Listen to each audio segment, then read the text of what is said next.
What makes this protagonist special is that, no matter how many times he dies, he always comes back to life. It has happened so many times that he doesn't even feel surprised anymore. With every new chance, he is reborn into a different world.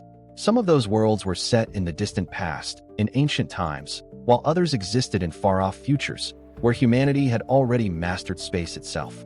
This time, he died fighting a monster and, once again, was reborn, now as a baby. But since he has been through this cycle countless times before, he knows exactly how to act.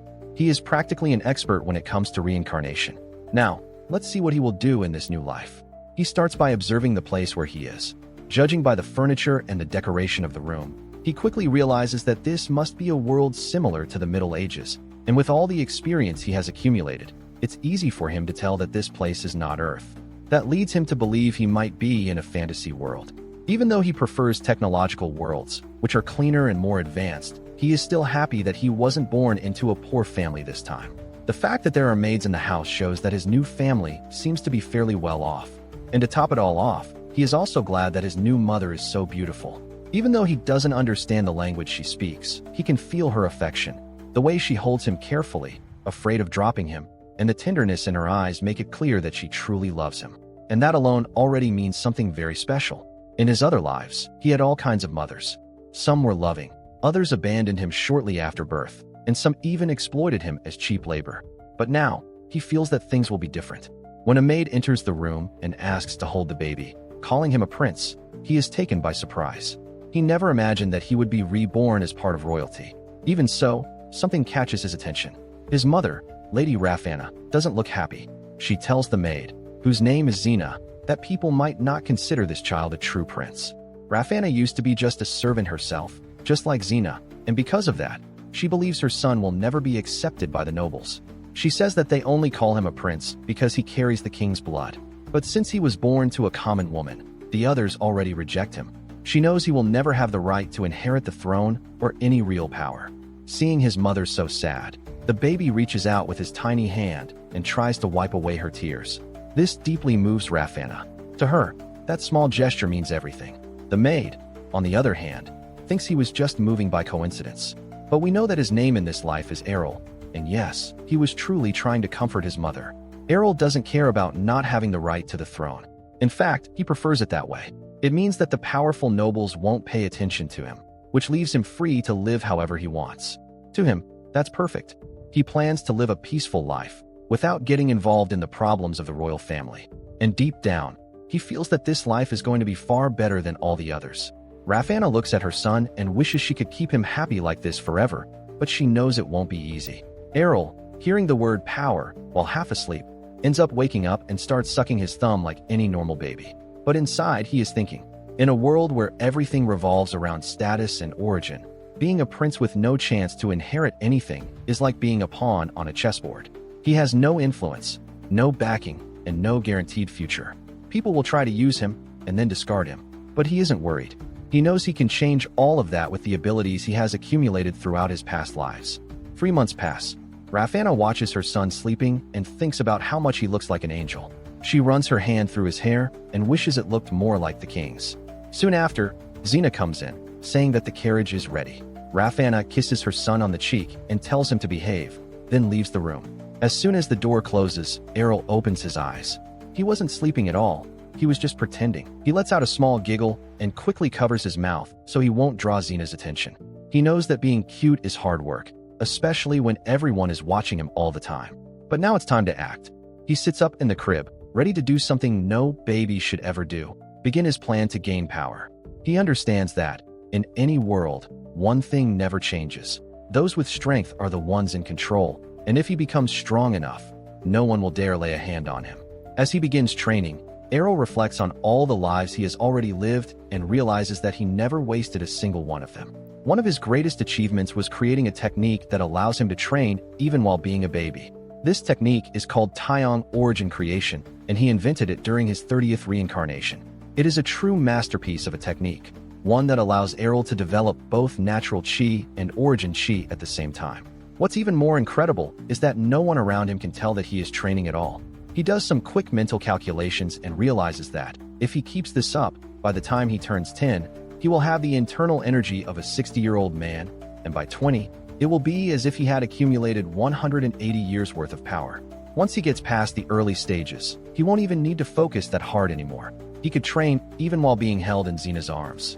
To speed up his progress, he sends his energy through his body to stimulate his nerves, concentrating everything in his brain, especially in the frontal lobe. The heat from the process starts to spread, and he begins sweating heavily. The pain is so intense that it feels like his body might pass out at any moment. Errol lets out a brief cry and struggles to regain control. Outside the room, Xena hears the noise and rushes in. By the time she enters, Errol is already pretending to sleep in the crib, completely still. She suspects that maybe he just wet himself, so she leans in to check. Inside, Errol panics, knowing that any touch could ruin all the effort he just put in. But luckily, she doesn't notice anything unusual, comments that he probably just had a nightmare, and leaves the room. Errol's body is still overheated, like a blazing furnace. He can feel energy leaking out in every direction and has to concentrate hard just to avoid passing out. Even with his entire body aching, he refuses to stop. He wants to be strong enough to never rely on anyone again, even if he has to risk everything to get there. Using the origin creation technique, he is determined to become someone with real power, someone who will live life on his own terms. When he finally manages to calm down, another cry escapes his mouth, loud enough for Xena to hear from outside. She rushes back, thinking something serious happened.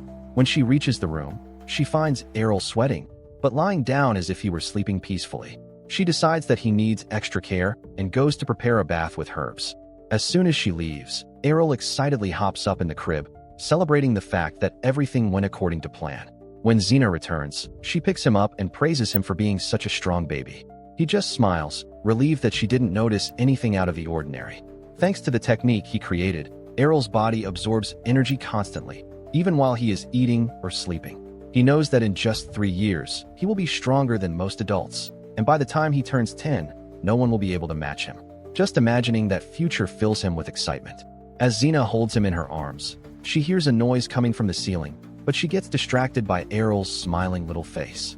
Errol, meanwhile, continues dreaming of the day he will be strong, respected, and living like a true king. Only 5 months have passed since Errol's birth, but because of his mana absorption technique, his strength and energy are already far above those of other babies. He can crawl on his own now and keeps pushing himself every single day, knowing that it won't be long before he leaves everyone else behind. During one of his training sessions on the mat, Lady Rafana appears and lifts him off the floor. She brings him an unexpected toy, and for a moment, Errol's eyes lock onto the gift. Noticing her anticipation, he starts playing with it, pretending to have fun. Deep down, he feels a bit embarrassed, but he doesn't want to disappoint her. Rafana and Xena start laughing when they see how happy he looks, commenting on how handsome and perfect he is. Errol enjoys the praise, even though he knows most of that beauty came from his mother's looks. Still, he decides to cherish these moments of childhood, knowing they won't last forever. Suddenly, he begins to show signs of discomfort. Xena tries to figure out what he wants, but she doesn't get it right at first. In reality, Errol is just hungry. He starts crying, making it very clear. Finally, Xena understands and gives him milk. While he feeds, the adults begin talking about money. They say that the household's resources are almost gone, which is strange for a royal family. They mention that even though Errol needs to eat like a prince, the money just isn't enough. The mansion's budget was cut, and even raising a single child has become a challenge. Errol had already overheard similar conversations from the maids before. They said that Lady Rafana would have to eat less so there would be enough food for everyone else. And if she didn't do that, no one would survive the next season. Errol can hardly believe what he's hearing and thinks it has to be a joke. But his mother, despite all of this, keeps smiling and says she doesn't care if she doesn't survive, as long as everyone else is fine. Hearing that makes Errol furious. How can they treat his mother like this? Just because she isn't an important noble? Even after giving birth to a prince, she and her son still receive no support at all. This isn't right, and one thing is already clear to him. He's going to change this fate. Errol starts to understand why his mother is always leaving by carriage. She's trying to meet the king, but she never succeeds. He finds all of this deeply unfair. Even if the king doesn't care about her, she's still the mother of his child. How can he allow her to be treated so poorly? Thinking about this, Errol starts crying again, and Xena hands him over to Lady Rafana. He calms down in her arms. Even though he's just a baby, Errol wants to help his mother somehow. He knows he doesn't have strength or power yet, but he has to do something. Winter is coming, and the cost of keeping the house warm will rise. Lying in his crib, he starts thinking of a solution. Looking at the fireplace, he remembers that coal is made of carbon, and diamonds are also made of carbon. That's when Errol gets an idea. If he can turn coal into a diamond, he can solve the household's money problem. Even though he wants to jump out of the crib and get started right away, he knows his baby body is still fragile. So he decides to carefully use his mana to levitate. No one there knows that coal can become something so valuable, but to Errol, it feels like he's found a hidden treasure. With everyone asleep, he begins to work. He uses his mana along with the heat to compress the coal. He pours all of his energy into the process, trying to stay focused even as the pressure pushes back against him. He keeps thinking about how happy his mother will be when she sees the result. Suddenly, an explosion of energy occurs, and soot flies up through the chimney. Errol crawls over to the fireplace and digs through the grime until he finds what he's looking for, a shining diamond, created by his own hands. The sparkle of the gem leaves him speechless. Now he just needs to find a way to give the diamond to his mother without raising suspicion. Satisfied, he goes back to sleep. The next morning, Xena enters the room and finds Errol outside the crib, completely covered in ashes. She can't understand how he got out. She assumes he must have played too much during the night, but when she sees the mess in the room, everything starts to feel strange. The floor, the fireplace, and the rug are all filthy. She tells him not to touch the floor, but Errol ignores her. Quickly, he comes up with an idea and puts the diamond in his mouth. Xena notices something odd, tells him to spit it out, and when she presses his cheeks, the diamond falls out. She panics and asks where he got that. Another servant, also named Xena, who is in charge of the treasures, confirms that nothing was stolen from the palace. That's when they realize that maybe Errol made it as a gift. Xena hugs him and says that he must have been trying to give the diamond to her. Errol smiles, thinking that his mother will be happy about this too. Later on, several wagons arrive at the palace. They bring enough food and firewood to last 5 years, all thanks to the diamond. Rafanna worries about who the jewel might have belonged to, but Xena reassures her, saying that everything is fine. After all, the castle had been abandoned for almost 100 years before Rafanna came to live there. She also says that maybe the diamond was a blessing meant for the young prince. Even with her doubts, Rafanna feels grateful for the supplies. Errol grabs onto her dress and thinks that all he needs to do now is find a way to protect her until he grows up.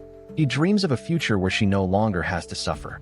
As he clings to her, Rafanna promises that she will find a way to let the king know that he has a son named Errol. That winter is the coldest on record, yet it somehow feels warmer. The palace is full again, the house is in order, and his mother is happy. A year passes, and Xena and Lady Rafanna begin choosing clothes for little Errol. He tries on several outfits until he gets tired and throws himself onto the floor, whining. The two of them panic for a moment, until Xena realizes he's just exhausted and takes him back to the crib. That's when she reveals that Prince Errol will officially be recognized as part of the royal family. Confused, Errol wonders what she means by recognized. Rafanna is happy that he has grown up healthy and starts wondering if the king will show up for his birthday. Xena tries to calm her down, saying that the king is simply waiting for the right time, since newborns often become targets for trouble. Errol listens to the conversation and realizes that all this preparation is because of his birthday. Lady Rafanna comments that not everyone may be pleased with the banquet, but this is the perfect chance to announce that Errol carries royal blood. She is glad that the laws of the royal family of Hernesia also apply to her son, and Errol notices how excited his mother is, guessing that it's because of the event. Then it hits him. If there's going to be a banquet, the nobles and other members of the royal family will be there as well. That means he might finally get to see his father.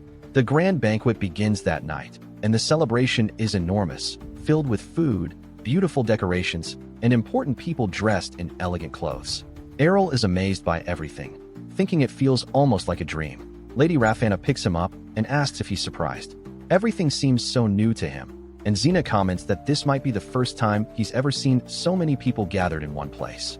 Lady Rafanna reminds him that he's the star of the night and kisses his cheek. Even with his mother's affection, Errol notices the judgmental stares from the nobles and hears some cruel remarks about him and Lady Rafanna. He tries not to let it bother him. His focus is elsewhere. He wants to see King Terrell, the man who is his father. When the royal family enters, the atmosphere changes completely. Their presence is overwhelming, and Errol assumes that the woman with them must be the queen, along with her children, his half-siblings, and the eldest one, who looks like the heir.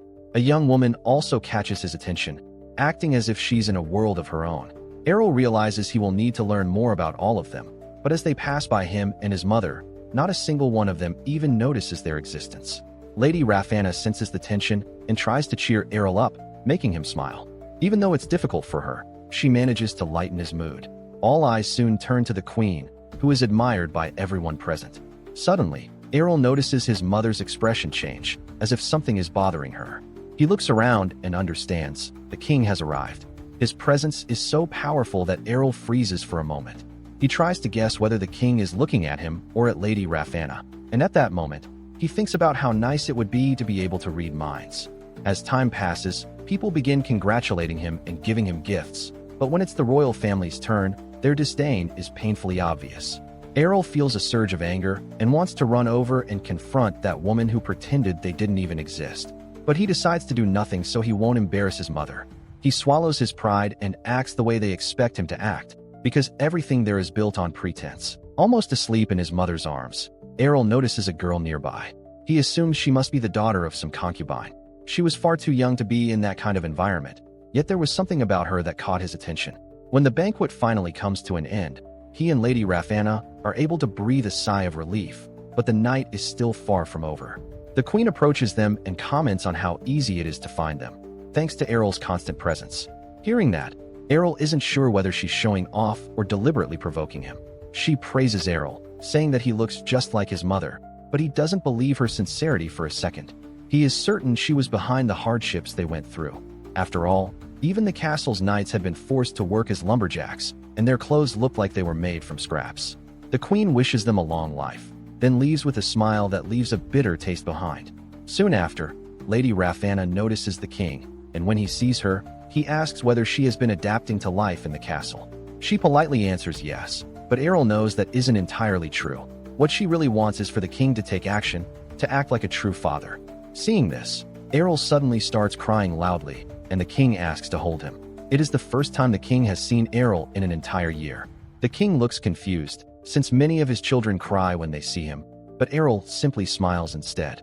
The king finds it amusing and thinks to himself that a baby's smile can leave even a king at a loss for words.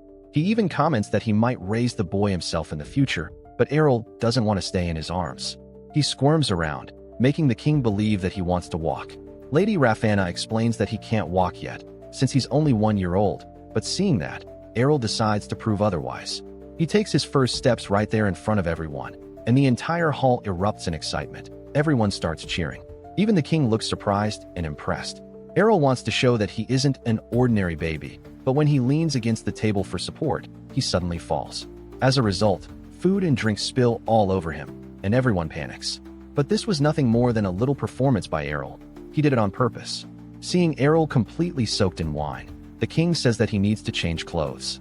The queen tries to help, but the king refuses and says he wants to take care of it himself. What happens next shocks everyone. When the king removes Errol's dirty clothes, he discovers that underneath, the baby is wearing undergarments so old and torn that they barely seem worthy of a prince.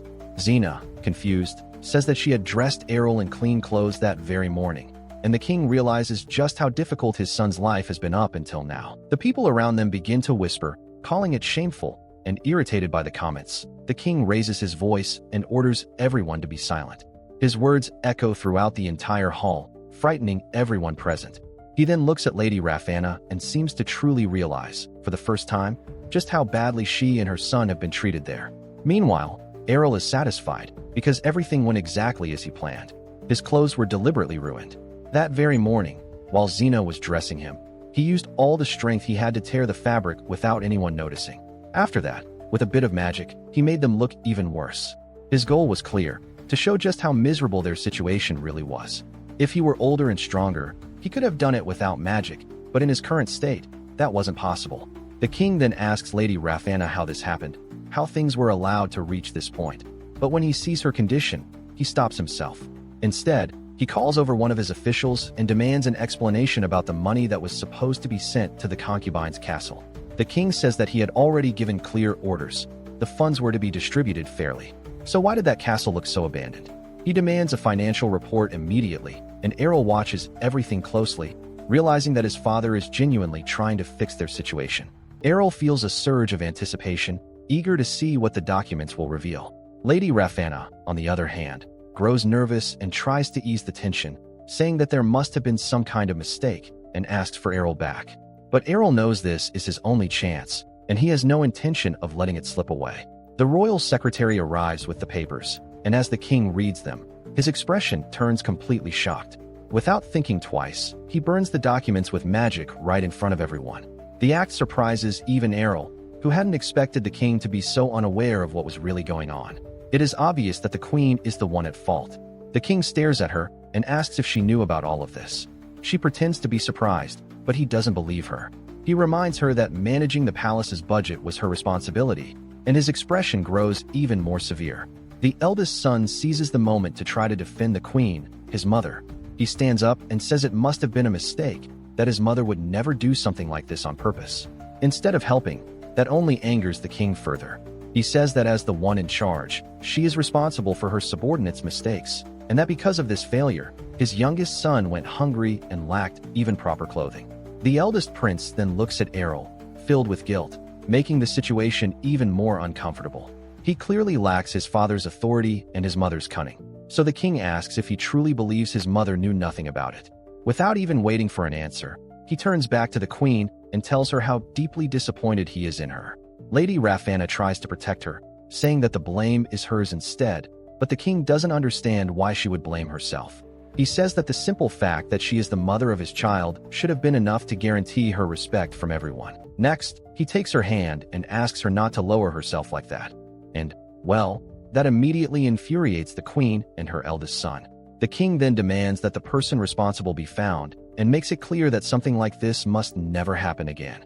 The queen, visibly shaken, promises that she will handle the problem, and the king warns her that if this ever happens again, there will be consequences.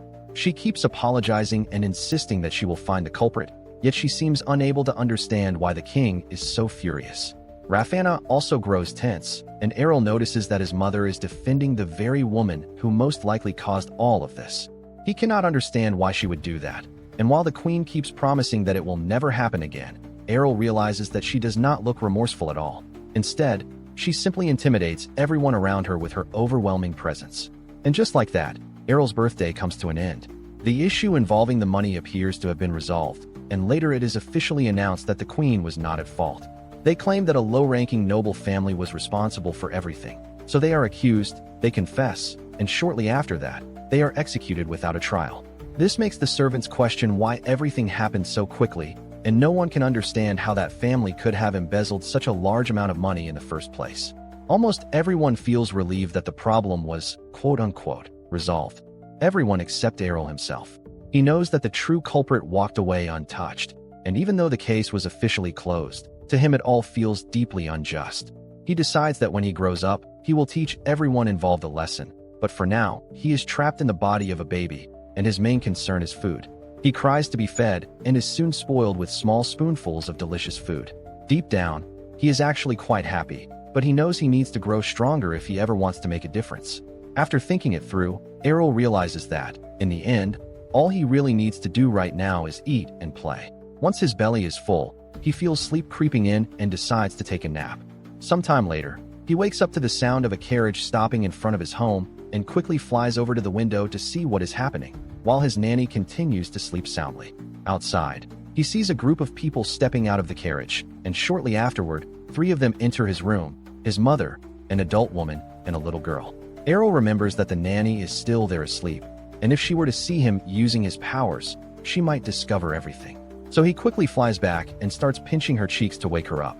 The adults walk in just in time to witness this, and his mother shouts for him to stop bothering the nanny. The nanny wakes up and immediately realizes that a new concubine has arrived. She rushes to greet the visitor, and Errol also watches the woman who has just entered. She is Finalia, one of the king's other wives. Everyone starts saying that they would have prepared a better reception if they had known about the visit, but Finalia explains that she came without notice and that she needs to speak with Errol's mother in private. Lady Rafana, even though she does not understand the reason for the visit, agrees. As they get ready to talk, she even ends up choking slightly on her tea. Finalia looks remorseful and apologizes for what happened at Errol's birthday banquet. She explains that her family was once very influential and played an important role in battles across the continent. However, those glorious days are long gone. Now, her family is facing serious problems because no more children are being born, and their reputation is slowly fading away. On top of that, There are also rumors that they have been struggling financially for years. Lady Rafana asks if that is the reason Finalia came, and Finalia admits that her family is deeply in debt, adding that she is also under constant pressure from the queen, which only made everything worse. She takes out a small pouch of money and hands it to Lady Rafana. She says it is not much, but she wanted to do whatever she could. She also says that she would understand if Rafana felt anger toward her or her family. At that moment, Finalia's daughter slowly steps into the room, and it becomes very clear that all Finalia wants is to protect the girl and keep her away from political conflicts. Rafana responds calmly, saying that everything is fine and that none of this is Finalia's fault. She makes it clear that she understands the situation and holds no resentment at all. Rafana then hands the pouch of money back, saying it would be better spent on something for Finalia's daughter. She also mentions that she understands why Finalia's family has been trying to keep such tight control over the palace's expenses. Then she reveals something important, explaining that she believes all of this is happening because she, Rafana, serves the queen directly. That revelation catches Errol completely off guard. He starts connecting the dots and realizes that this might be the reason his mother is so disliked by everyone. As that thought sinks in, he begins pacing back and forth, clearly unsettled by what he has just discovered. Xena notices his restlessness and asks if everything is all right. Errol quickly covers it up with a smile so she will not worry, and she assumes he is simply irritated. She says she will take him to distract him, doing some light exercises with Princess Kenya. With everyone occupied, Errol decides to hide and listen in on the rest of the conversation between his mother and Finalia, and this time, it is Lady Rafana who speaks. She explains how she feels trapped and constantly watched by the queen. She says her greatest goal is to protect Errol while he is still small and fragile. Her voice becomes serious and firm, making it clear that she is determined not to let anyone harm him. Lady Rafana wants to grow closer to Finalia, but not merely out of friendship. She has other reasons. Finalia notices this, yet she respects Rafana's resolve, and the two of them come to an understanding that, in difficult times, they will be able to rely on one another. Meanwhile, young Prince Errol is lost in his thoughts. He has already realized that his mother understands very well what is happening among the queen and the other concubines. What he does not yet know is what her next move will be in the face of all this. As he ponders that, a girl suddenly appears beside him, and Errol has no idea how she managed to get there so fast. He silently hopes she will leave soon, but the opposite happens. She comes closer, climbs into his crib, and starts squeezing his cheeks, saying how adorable he is. She treats Errol like a stuffed toy and even rocks the crib as if it were a game. All he can think about is how badly he wants to be rescued, even by a truck if necessary. Suddenly, a cat shows up as well and seems to take a liking to him too. Errol realizes there is no escaping this, and the nanny says it is perfectly fine for the princess to visit. Naturally, the girl becomes even more excited, while Errol understands that he is on his own, with no way out. Time passes quickly, and in the blink of an eye, Errol is already close to 3 years old. He can hardly believe how much he has grown in such a short time. It makes him think about everything he still needs to learn before becoming an adult. Fragments of memories from past lives surface in his mind, and he wonders if he has lived through something like this before. Suddenly, the princess appears again and runs straight toward him. This time, Errol decides to play a little game of hide and seek, but unfortunately, she finds him almost immediately. It leaves him slightly frustrated, though for her, it is just another fun game. Without waiting for a response, the princess runs off, searching for a bigger place to play. Soon, they are outside, and Errol notices that since Finalia's arrival, the princess has been visiting much more often, always with the help of the nanny. Even though he is not particularly fond of all the noise and excitement, he begins to realize that it is creating a stronger bond between them. Despite Errol's young age, Princess Kenya believes he is already someone special, someone worth protecting, and she even says that one day, it will be his turn to take care of her. She makes Errol promise that he will come back to see her soon, and he, confused, cannot understand why she likes him so much. Before he can think too deeply about it, Kenya says she loves playing with him and insists that he is far more fun than anyone else. Errol laughs, thinking that she might regret saying that once she grows up. Kenya picks him up and says it is time to play in their favorite place, but Errol feels like he is about to be crushed by her enthusiasm. Luckily, a maid appears and points out that he must be uncomfortable being carried like that. She scolds the princess, reminding her that even though she is royalty, she is still just a child and should not be carrying heavy weight. Errol feels an overwhelming sense of relief at being saved, even if only barely. Kenya, however, is not happy about it at all. She starts yelling, saying that she just wants to play, and the maid tries to calm her down by suggesting she draw something or listen to music, but Kenya wants none of that. She says that what she really wants is to learn how to fight with a sword just like her brother, Kyle. Errol watches as she tries to train with the wooden staff and quickly realizes that her balance is completely off and the staff itself is too heavy and poorly positioned for her. Even so, Kenya throws herself fully into the game, pretending she is defeating an invisible enemy and celebrating her victory like a great hero.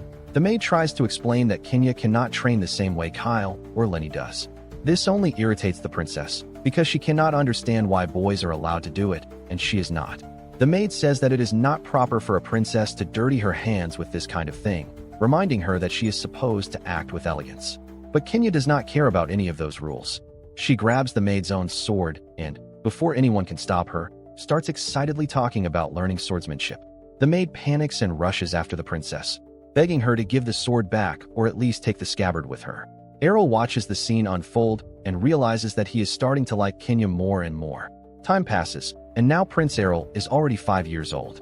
He is out in the palace courtyard, feeling brave and powerful while playing at being a knight. But in reality, he is just riding a toy horse, rocking back and forth and having a great time.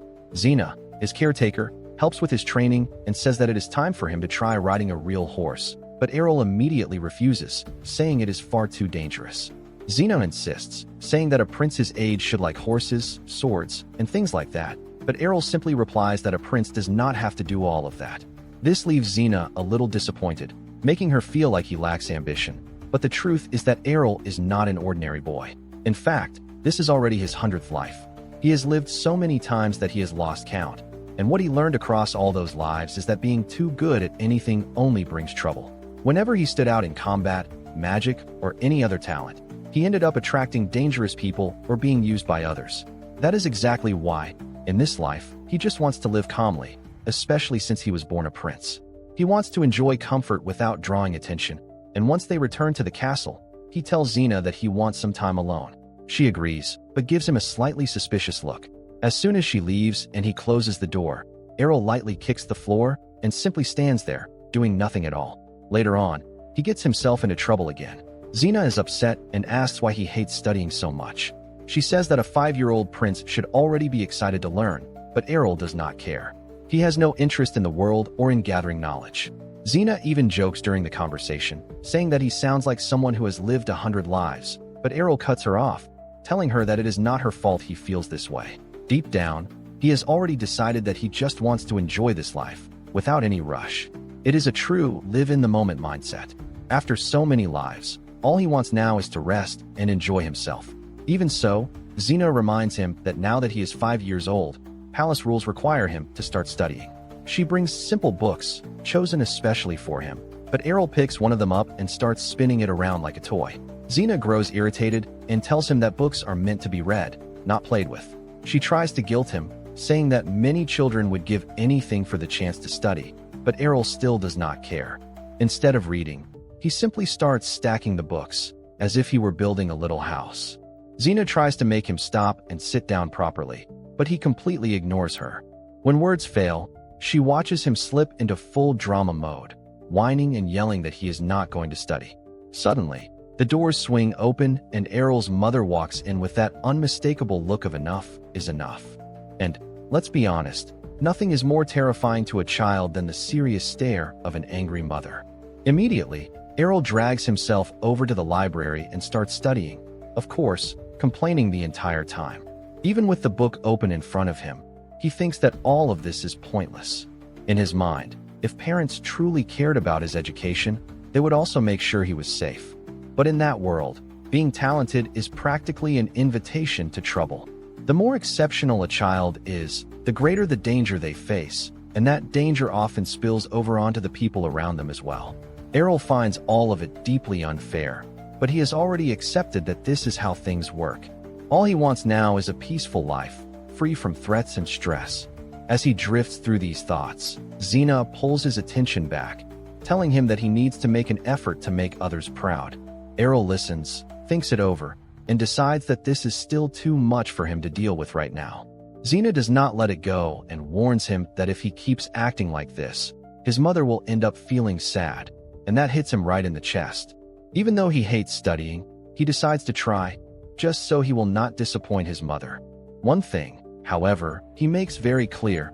He wants nothing to do with swords or magic, because he has already suffered too much from being overly talented and does not want to repeat that in this life. Now, he begins thinking about ways to live well without getting himself into trouble. A few days later, a very elegant carriage stops in front of the concubine's residence. Xena informs Errol that a mage from the magic tower has come to check his mana capacity. If he shows talent, they will want to train him. To Errol, this is terrible news. He knows that he possesses an absurd amount of mana, and any experienced mage would notice it immediately. His only chance to escape is to hide that power. As he walks down the corridor to meet the mage, he keeps his head lowered, trying to look as ordinary as possible. Xena tries to encourage him, saying that even if he does not have much mana, it can still be developed with training. But when the door opens, the look on the mage's face shows that something is wrong. He looks genuinely shocked. The mage stands up and stares directly at Errol. They observe each other, and Errol tries to imagine how the mage is seeing his mana. The mage then takes the prince's arm to check his vital signs, and says that something feels strange. Xena, excited, asks if Errol is special, but the mage replies that he does not know whether Errol is special or simply unusual. He says that he cannot sense any mana in Errol at all, and that even when he tries to detect it using his own mana, he finds nothing. This leaves Xena completely stunned, while inside, Errol feels proud of what he has accomplished. Before entering the room, he had used his ki to compress his own mana and push it to the edges of his body, as if hiding his secret weapon. The plan worked. No one expected a child of royal blood to have no mana, and he managed to fool everyone. The mage informs Lady Rafanna that Errol has no talent for magic, which leaves her visibly confused. He even adds that even common villagers usually have at least a small amount of mana, but Errol seems to have none at all. This makes Errol wonder if he might have gone a little too far. Lady Rafanna looks shaken at the thought that her son lacks what it takes to become a mage. But that is exactly what Errol wanted. He wants everyone to believe that he has no gift for mana. So he keeps pretending to be upset, sticking to his little act, fully aware that all of this is only the beginning. The next day, Errol meets his new fencing instructor, a young knight named Landfill Tagarin. Errol watches him for a moment and immediately thinks the man looks boring and weak, nothing like the opponents he faced in his past lives. He has fought monsters and survived wars, so nothing about this knight impresses him. Still, he plays along and says he will train, even though he knows that, in truth, the training will benefit Landfill far more than it will benefit him. Errol has absolutely no desire to put in real effort, especially when he sees his sister Kenya walking around with weights to build her strength. Landfill then explains that this kind of heavy training is a tradition of the Kinchester family, and Errol replies that it sounds more like something a martial artist would do than a prince. When Errol asks what the training plan is, the instructor explains that fencing is not just about strength. Balance and flexibility are equally important. To demonstrate his point, Landfill performs a few sword movements in front of the children and suggests starting with something light, like balancing on logs, for example. Errol immediately complains, saying he is afraid of falling, even though the logs are practically touching the ground. Landfill tries to reassure him, saying that even if he falls, it will not hurt at all. Errol then asks what he is supposed to do, since he is afraid of heights. After that, the training continues, and now it is time to work on flexibility. Landfill expects Errol to do well. After all, he is still a child. Instead, he is surprised to see that Errol struggles even to reach his own feet. Even so, the knight does not give up and decides to move on to the next stage, training with a wooden sword. Landfill explains that the key is to use the momentum of the rotation to perform the movement correctly. Errol tries to follow the instructions, but he messes up so badly that the sword slips out of his hand and goes flying across the training ground. Landfill is left speechless by the sight, while Errol, pretending to be devastated, says that he is terrible with swords. Landfill encourages him, saying that it is normal to fail on the first try and that with practice, he would improve. He hands Errol another sword, and the two continue training. Throughout it all, Errol feels like he is being watched. He makes sure to perform poorly on purpose, wanting word to spread that he is hopeless at training. And it works. Rumors begin to circulate among the nobles, saying that Prince Errol is so clumsy he barely seems noble at all, that he failed at everything, and that he looks like he would trip over his own feet. Meanwhile, back at the concubine's residence, Errol is enjoying a quiet moment, eating cookies and drinking orange juice. a rather curious choice for ancient times. Then he hears that a new tutor is on the way to give him lessons. The reputation of being useless that spread around ended up driving almost all the tutors away. So Errol starts wondering who could possibly be brave enough, or crazy enough, to accept this job. He runs to the window and sees the tutor stepping out of a carriage, and shortly after, he learns that the man's name is Gao Perennia. The atmosphere becomes a bit awkward the moment Gao enters, since he has come to teach someone everyone believes is hopeless, and Errol is already bored before the lesson even begins. He assumes the tutor will start with literature, as usual, followed by those standard lessons on common and foreign languages. Gao places a stack of books in front of him and says that the basics of grammar can be learned in a single day. However, because of Errol's reputation, he adds a few extra days, as if it would not really matter whether Errol learned it or not. That bothers Errol, so he decides that this time, he will actually put in real effort. Gao continues speaking, saying that poor grades do not necessarily mean someone is lazy. Sometimes it is simply the way a person's mind works. He tries to encourage Errol, but the praise comes out half disguised, and that only irritates him more. Errol starts to feel uncomfortable. He wanted people to stop pressuring him so much, but now he realizes that being treated with pity hurts just as much. Later that night, he slips into stealth mode and sneaks into the library. He feels like a true ninja, moving with ease and precision. Thanks to the countless lives he has lived, Errol already knows how to speak several languages from a very young age. As he walks through the library, he wonders if it might be time to show everyone just how intelligent he really is. With mana flowing through his hands, he begins pulling books from the shelves using magic, since he is still too short to reach them on his own. And he does not grab only grammar books. He takes books on other languages as well. He wants to learn more than he already knows. He organizes everything on the table and sits down to study. As he opens one of the books, he thinks about how languages tend to share similar patterns. Across all his lives, he has never stopped learning. And that night, he dives into his studies, determined to prove that, despite appearances, he is a true genius. A few days later, Jimbo showed up and said that the jokes had gone way too far. He asked whether Errol truly knew how to speak the common tongue, and Errol simply sighed and assured him that he was not lying. Then, to prove it, he began reading a text out loud. Gamal was suspicious, thinking that Errol might have just memorized a few passages, but even so, he said that, even if that were the case, it would already be impressive on its own, since the kingdom's official language was extremely complicated. Then Gamal challenged Errol to pick up any book and read it. He also reminded everyone that even the brightest children only managed to learn the basics after 12 years, and Errol was only 5 years old. Even so, Errol grabbed a book and began reading everything flawlessly, leaving Gamal completely stunned.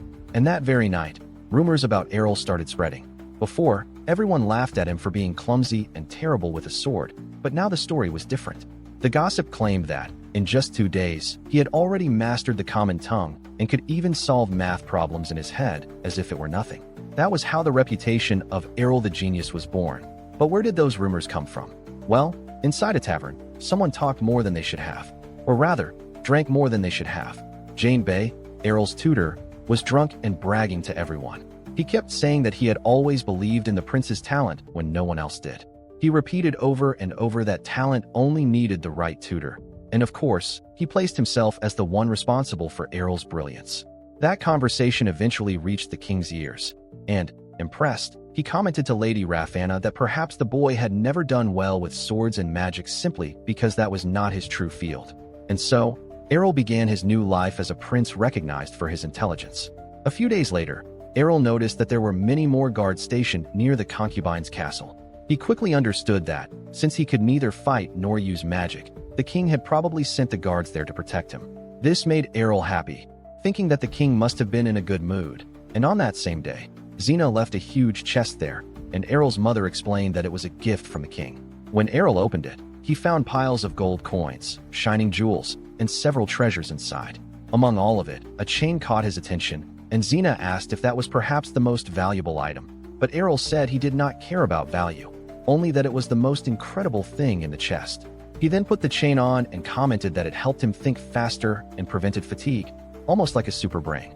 Xena was impressed, believing it was the result of how much he studied, but Errol pretended it was no big deal. In truth, the necklace looked ordinary to everyone else, but Errol could clearly see the mana device hidden within the jewel, and even without needing it, he knew that its interior concealed even more secrets. As he stared at the necklace, Errol could not stop thinking about Kania, who continued training with the sword and was growing stronger every day. He then asked his mother if he could give the necklace to her.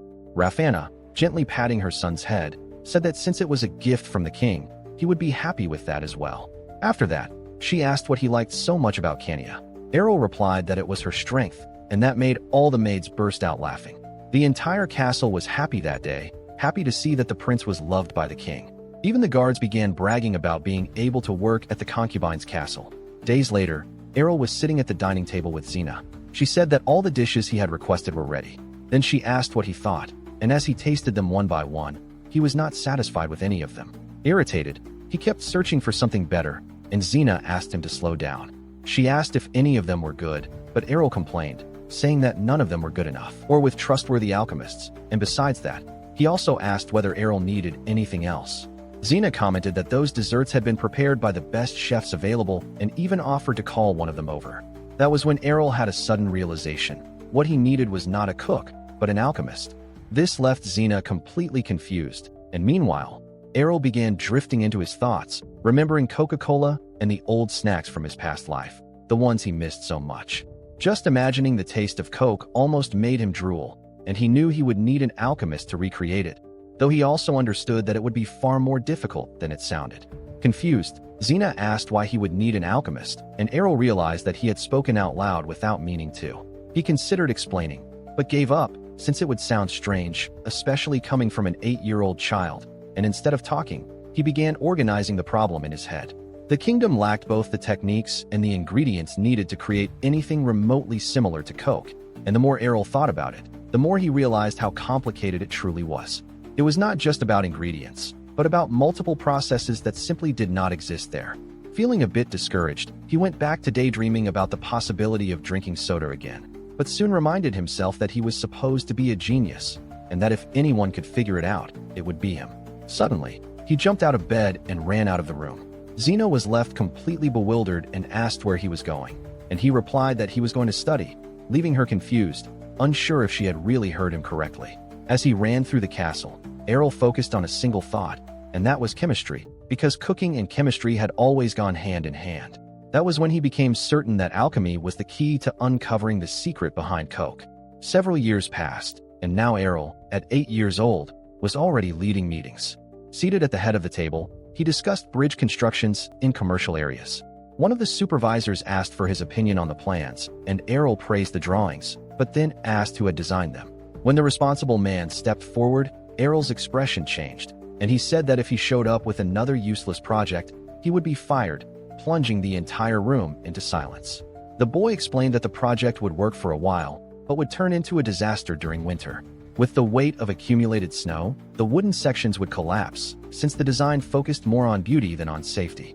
He made it clear that while impressing people was important, protecting lives always came first. Then he ordered them to redo the project and immediately moved on to the next blueprint. With the absurd amount of knowledge he possessed, Errol already worked more than all the specialists combined, and because of that, the adults decided to place their trust in the 8-year-old genius. Errol even felt a bit sorry for them, but he knew he had to keep proving his worth. At the end of the meeting, a new maid called him by a popular nickname. He was horrified, thinking it was the tackiest thing he had ever heard.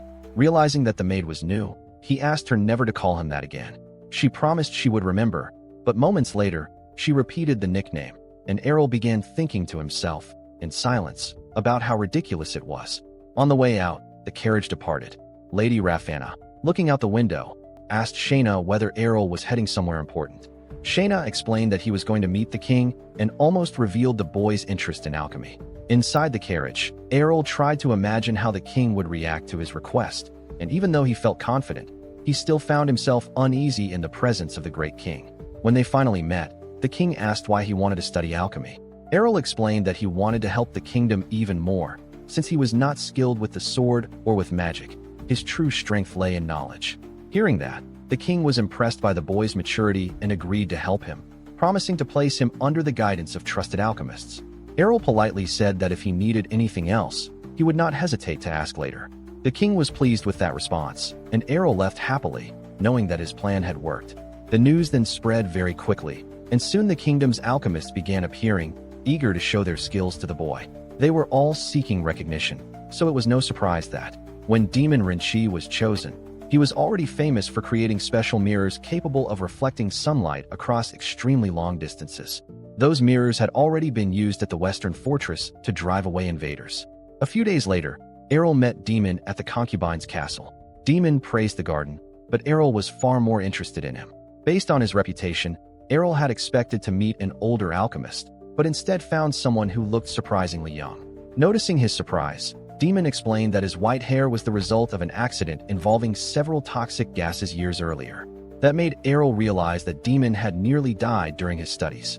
Demon then warned him that alchemy was far more dangerous than he probably imagined, and that if anything happened to Errol, he himself would be held responsible. He even mentioned the prince's young age, but before he could continue, Errol interrupted him and said that he knew exactly what he was getting into. He also emphasized that alchemy was not magic, but science, so he was not interested in nonsense like turning stones into marshmallows. He wanted to truly learn. The lessons began immediately, and within just a few days, Errol became completely immersed in his studies. This led Demon to ask whether he had ever worked with alchemy before. Errol grew slightly worried that he had shown too much knowledge, but Demon laughed and said that the rumors about him being a genius were clearly not exaggerated. That left Errol relieved, feeling that his act of simply being a diligent student was working. The two of them began working intensely from dawn until sunset. Over time, Errol discovered that iron could be made more resistant by mixing it with eggshells or bone ash. He shared this insight with Demon, and the two continued advancing together. Later on, Errol learned how to extract lead and other materials. He noticed that, aside from a few metals and special medicines unique to that world, everything else was practically identical to what he remembered from his past lives. He ended up letting that comment slip, and Demon immediately asked what he meant by that. Errol quickly covered it up, pretending that he had just been talking to himself.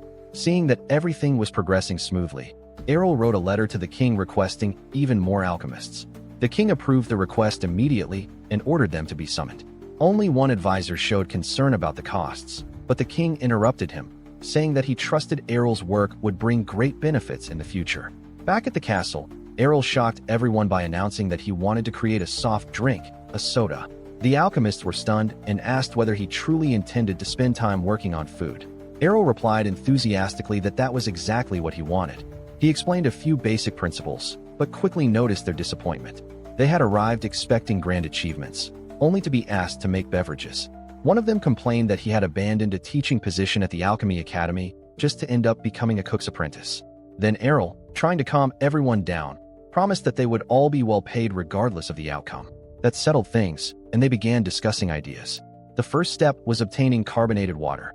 This type of water existed naturally in certain regions, so it could be brought in fairly quickly. Errol understood that those men were not driven by passion, but by money or fame, yet he still knew they would be useful in speeding up his research. A few days later, barrels filled with carbonated water arrived. Errol was excited, but when Demon opened one of the barrels, the smell made everyone step back immediately. He asked whether they really needed to drink that. Errol said they had to test it, but when he tasted the first barrel, he nearly vomited. The water was completely undrinkable. They checked all the barrels, and every single one was bad. Even so, Errol remained calm, saying that if they could not use natural carbonated water, then they would have to create artificial sparkling water instead. Errol then handed out papers filled with theories, outlining possible paths they could take to solve the problem, seeing that everyone was feeling discouraged. Errol tried to calm them down, saying that they were the best alchemists in the kingdom and that they would solve the problem in no time. When he looked at Demon, hoping for support, he realized that even Demon did not look all that enthusiastic. After all, those men truly were the greatest scholars the kingdom had. Even so, Errol spoke excitedly, saying that running experiments and working with theories should be paradise for them. On the inside, however, Errol wondered whether they could really manage it in just 1 week, but given how difficult the challenge was, he believed it would push them to work faster. A few days later, Errol arrived in high spirits, saying that carbonated water could bring enormous profits and energy to the kingdom. The alchemists, however, were not nearly as convinced, thinking it was nothing more than a marketing trick. To Errol's surprise, they had already managed to produce artificial carbonated water. He took some to taste it, while Demon and the other alchemists watched with curiosity. The water had strong carbonation, but no flavor at all. That made everyone skeptical, but Errol explained that it was not meant to be drunk on its own, but mixed with juice or even alcohol. His true dream had been to recreate Coke, but since he had failed, this drink would serve as a substitute. The success was immediate. The drink's reputation spread like wildfire and turned into a luxury item even beyond the kingdom's borders. Lord Dement, the Count of the North, could not understand how it had worked so well. He confirmed with his servant that it truly had been the idea of a prince, and now the soda was generating fortunes for the kingdom, with rumors of entire wagons filled with gold arriving at the concubines' palaces every single day. The Count gnawed at his own regret for having ignored Errol at his first birthday and for having judged him as useless. He swore to himself that he would never miss an opportunity like that again. 2 years passed, and at the concubine's castle, Kania, now 16 years old, demonstrated her sword techniques. After the training session, she nervously asked Errol, who was 10, what he thought. He hesitated for a moment, then said that she was incredible. Her attendant agreed, stating that Kania's swordsmanship was flawless. Errol also believed she was far more skilled than any boy her age. Kania grew overjoyed, jumping in place and thanking them both. Watching all that happiness, Errol thought to himself that she looked especially cute when she smiled. Later, the two of them sat in the garden to drink tea, and Kania commented on how the soda had not only helped the palace, but also boosted the kingdom's economy. Errol, maintaining his composure, said that it was his duty as a prince. Kania then mentioned rumors claiming that he was the perfect son, and that many people were jealous of Lady Rafanna because of it. The conversation shifted when Kania drew her sword and said that all the money in the world was useless if he could not fight. Pointing the blade at Errol, she declared that she would teach him.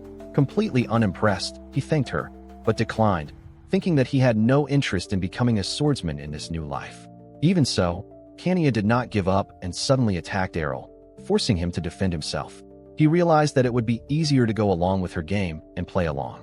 He even calculated that, if he did this with Kania, he might be able to help her achieve her dream of building a family of swordsmen. Sometime later, Errol was traveling calmly by carriage, thinking about what the king wanted to discuss with him. Perhaps it was more rewards for his accomplishments. Upon arriving, he joined the king for lunch. In the past, sitting in silence with the king made him nervous, but by now, he was used to it. While eating calmly, he was caught off guard when the king asked whether he would like to take a position in the government. Errol nearly choked on his biscuit, but quickly composed himself. The king said it might be early, but no one would object if Errol began working there. Then he asked which area interested him the most. Errol replied that he had no particular preference, but deep down, what he truly wanted was simply to rest. In this life, he only wanted to take it easy. He took a sip of tea to calm himself and told the king that there was no reason to think about positions right now, especially since he was busy with science and alchemy. With a serious expression, he waited, while the king remained silent. Deep down, Errol kept asking himself why the king was being so persistent about this, especially when the first prince did not even take part in government affairs.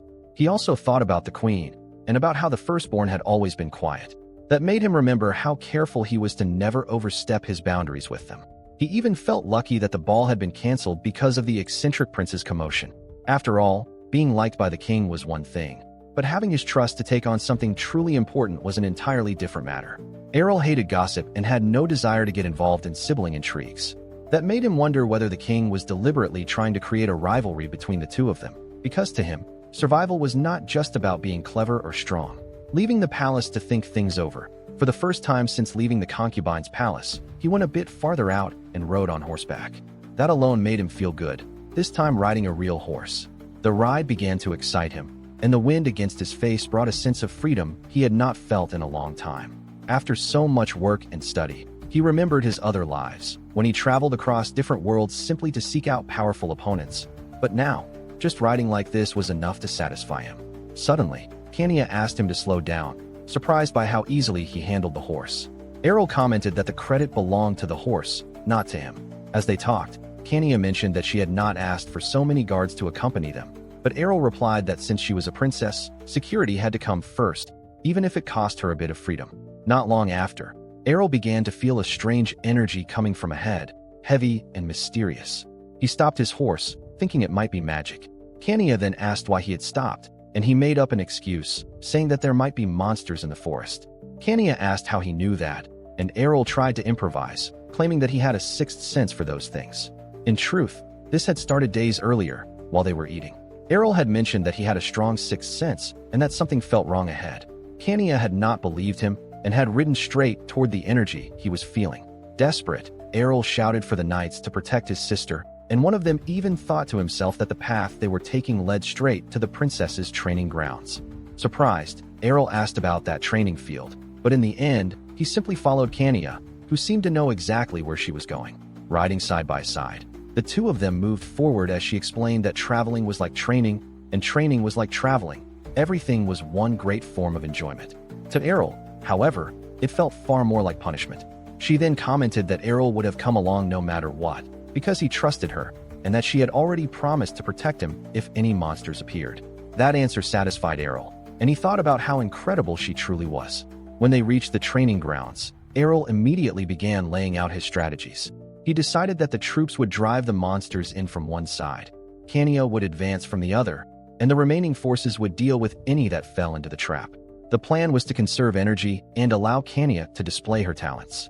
Soon, the training began. The guards released 20 orcs against her, and Kania, drawing her sword, charged straight at them, cutting down the first with a slash to the neck and, with another swift strike, sending the next one flying back. At first, Errol doubted that she would even manage to take down a single one, but as he watched, he was surprised by her strength and skill. It was impossible not to feel a bit of envy, but more than that, he was deeply impressed by his sister's composure and power. Kania did not stop, bringing down one orc after another. Her performance lifted even the guards' spirits, and they cheered for her. For a 16-year-old girl to display such incredible talent was truly impressive. The training continued for days, and she only kept demonstrating her abilities. At night, the two of them rested near the fireplace, and Errol asked why she still did not seem tired. Kania had always carried the feeling that she was not strong enough. She explained that, in order to protect the people she loved, she needed more power than anyone else. Errol listened carefully to every word and asked whether that meant she wanted to become the strongest person in the world. Kania shook her head and corrected him. It was not about being the most powerful, but about having enough strength to change the things around her. She knew that no one would truly support her simply because she was a princess, and many believed it was just a phase, that sooner or later she would give up the sword and marry a noble for political reasons. Errol understood this well, since arranged marriages were common in that world, especially for royal women, and Kania was already at the age where that was expected. Before Errol could say anything, she interrupted him, stating that she hated that kind of life. Errol was surprised by her response, and Kania went on to say that she admired him. He was there studying and earning respect through intelligence, while she was trying to stand out with the sword. The next day, Kania returned to the training grounds, and as if she were carrying bottled-up anger, she seemed driven by personal vengeance. When an orc charged at her, Kania sliced the goblin cleanly in half without hesitation, leaving everyone watching in shock. She continued hunting orcs, even as they made their way back toward the kingdom, as if she simply could not stop. Eventually, Errol commented that it was time to end the training, since there was nothing left for her to fight, and that they needed to return. Kania looked around and noticed a pile of goblins scattered across the area, then agreed to stop. At that moment, she realized her horse was completely exhausted. Errol suggested that she ride together with him on his horse, while hers would be taken by mages to receive magical treatment. Kania agreed, but insisted on holding the reins, since she rode better than he did. Errol did not mind at all, and so they continued their journey, accompanied by the guards. At first, everything seemed calm, but that feeling slowly began to change. Errol looked up at the sky and felt a bad omen creeping over him. Kania asked what was wrong, but Errol couldn't explain it. He only knew that something felt off. So he tried to rely on his sixth sense to understand what was happening. Suddenly, he realized the danger, a dragon. Errol pulled hard on the reins and told Kania to hold on tight. He shouted a warning to the guards behind them, telling them to run into the forest. The knights were caught completely off guard, because that area had been chosen specifically since the wyvern rider had assured them there were none nearby. But everything happened far too fast. An alarm began to blare, and almost instantly, a massive wyvern appeared behind one of the soldiers, snatching a guard like a toy and flying off with him. Panic spread instantly, because no one believed a wyvern could possibly be there. Errol stayed calm, trying to take control of the situation, while Kania looked back in terror at the horrifying scene. That was when they realized it wasn't just one wyvern, there were several. An entire swarm filled the sky, which made no sense, since wyverns were solitary creatures and never attacked in groups. So why was an organized force of them here? And they weren't hunting, they were slaughtering people. To make things worse, the wyverns began releasing acidic gas, turning the situation into pure chaos. The ground behind them became a battlefield. Kania was horrified as she watched the guards fall one by one, but Errol told her to focus and keep holding on to him. One of the wyverns locked onto them and began charging its acidic breath toward the two of them. That was when, out of nowhere, a mage appeared, hurling a fireball and blowing the wyvern apart in midair. The group of mages sprang into action, firing spell after spell to carve a path forward and protect the prince and princess. Even so, Errol knew the truth. They couldn't keep running forever. Wyverns were incredibly difficult enemies. Any attack below class 4 was useless, like throwing pebbles at a fortress. No matter how hard the mages pushed themselves, it was obvious they were reaching their limit. With 2 wyverns closing in fast, Errol didn't hesitate. He converted his mana into lethal projectiles and fired a precise shot, like a spiritual bullet. One monster was struck clean through the head, and the other dropped immediately after, without any struggle. Using this, he made it seem as if the mages were the ones casting those spells. Suddenly, a strange voice echoed inside his mind, sounding almost mocking. Errol scanned his surroundings, trying to pinpoint the source of the overwhelming sense of danger. Then, a man dressed in black appeared, holding a strange staff. He laughed, the kind of laugh you'd expect from a truly evil villain. Every instinct Errol had screamed that this man was a real threat. Before the mage could say a word, he launched an attack on the two of them. The assault caught Errol off guard. He had expected some kind of conversation before the fight, but he reacted quickly, dodging the attack and shielding Kania. Unfortunately, the guards behind him weren't as lucky. When the smoke finally cleared, Errol looked back and saw the fallen soldiers lying on the ground. Their bodies were still smoking from the power that had struck them. The mysterious mage commented in shock about how Kania had managed to survive. That startled Errol, because the enemy knew her name, making him suspect that she may have been the target all along. The mage raised his staff and declared that there was no escape, saying this was nothing more than entertainment for him. The dark energy pouring from the staff was suffocating, and as Kania looked around, she noticed something deeply wrong. The bodies on the ground began to move. One of the guards who was still alive screamed in terror, saying they were getting back up. Even Riven, who had already been defeated, started to stir, and the moment Errol saw that, he immediately understood the truth. They were facing the undead. The dark mage ordered the undead to attack Kania, declaring that he would show the royal family the true power of the Black Church. Suddenly, however, he stopped, as if he had sensed that something was wrong, even though he couldn't tell what it was. Errol, unwilling to stand still while his sister was in danger, decided to use the gift of Gong and unleashed a direct attack straight into the mage's chest. The impact was so powerful that the man screamed and was slammed to the ground. Kania, still confused, asked Errol what had just happened. Errol replied that the mage had likely overloaded himself with magic, causing a violent backlash inside his own body.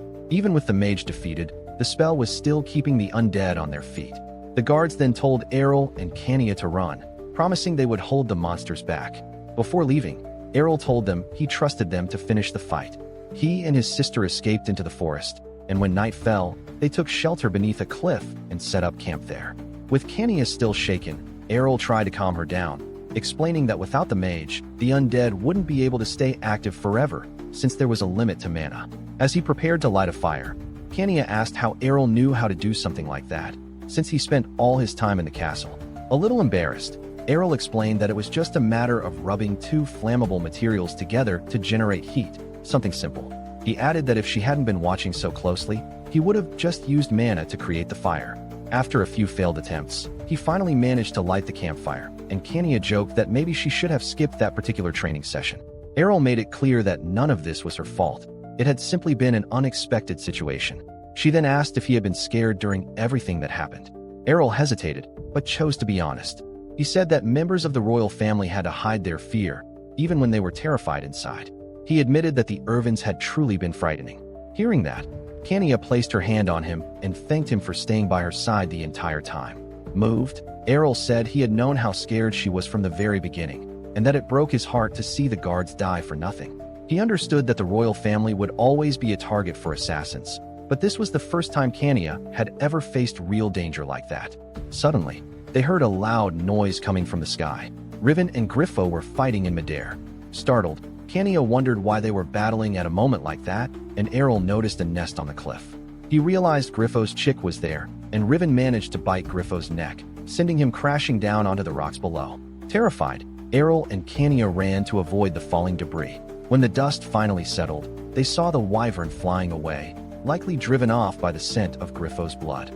Errol looked around and noticed that Kania had moved closer to the fallen body. Worried, he told her to be careful, but she replied that it was fine, since the creature was already dead. Errol knew there was no stopping her curiosity. Kania stared at Griffo's body and wondered what they should do. Feeling uncomfortable, Errol asked if she wanted to bury him, but Kania surprised him by saying she was actually worried about the chick. Errol said there was nothing they could do and that nature had to follow its course, no matter how cruel it might be. Somehow, that was taken as a suggestion that the two of them should take care of the chick together, which only left Errol even more confused. Kania then spotted the guards approaching, and one of them immediately showed relief upon seeing them safe. When they reached them, she greeted the guards happily, glad to see them again.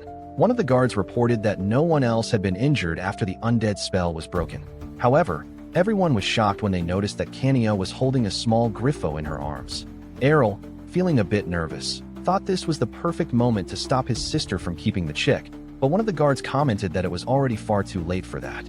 A week later, everything seemed to have returned to normal, except for the family's newest addition, the little Griffo. That same night, Errol gave orders for the guards to take Kania away to rest, assuring them that he would personally take care of the body of the fallen adult Griffo.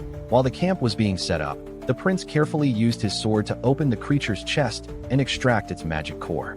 He knew that this would help him tame the hatchling. Later on, back at the castle, Errol was playing with the baby Griffo, who seemed more energetic and lively the longer it stayed with them. As soon as Kania returned by carriage, she jumped down and ran over, only to be warmly greeted by the little creature, which already seemed attached to her. Meanwhile, Errol overheard rumors that a capture order had been spread throughout the kingdom. The Dark Church, the same organization responsible for the attack on Kania, had placed a massive bounty on anyone who could provide information about them. The prince remarked that the Dark Church wasn't the only threat facing the kingdom, and for a brief moment, he wondered if he was wasting too much energy thinking about wealth. One of the guards who overheard him asked what he meant by that, but Errol brushed it off, saying it was nothing important. A short while later, Kania, distracted while playing with Griffo, was interrupted when Errol called out to her. "Kania, did you feel that?" He was referring to a strange surge of mana that had suddenly appeared. She confirmed that she had felt it too, and he suggested they try again to see if the phenomenon would repeat itself. Curious, she agreed. The two of them prepared themselves, drew their swords, and began another duel. The clash of metal echoed through the area, sparks flying with every strike. After a final exchange, they both stepped back. Excited, Kania asked how she had done, and Errol told her that she had used aura. Privately, he was pleased. His plan had worked, and she truly believed in it. Kania asked if she could learn to use it as well and wanted to know where Errol had trained. He answered vaguely, saying that using aura depended more on the mind than on raw strength. A bit discouraged, Kania said that she might not be able to do it since she didn't think of herself as very smart.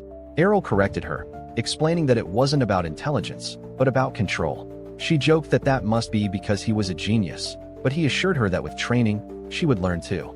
Growing more excited, Kania asked if she would be able to master aura quickly, and Errol confidently said yes, especially if she followed his method. What she didn't know was that he was subtly transferring mana, accelerating her progress. After that, he simply told her to focus and follow his instructions.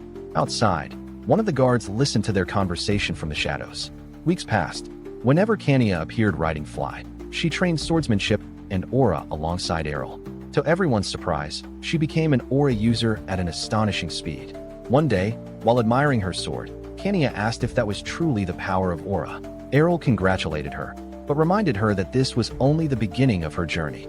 An unexpected side effect of the training was the temporary growth of Fly, the young griffin. When exposed to the energy of aura, he would grow in size, often resting on Errol's shoulder, to the point where Errol even complained about the weight.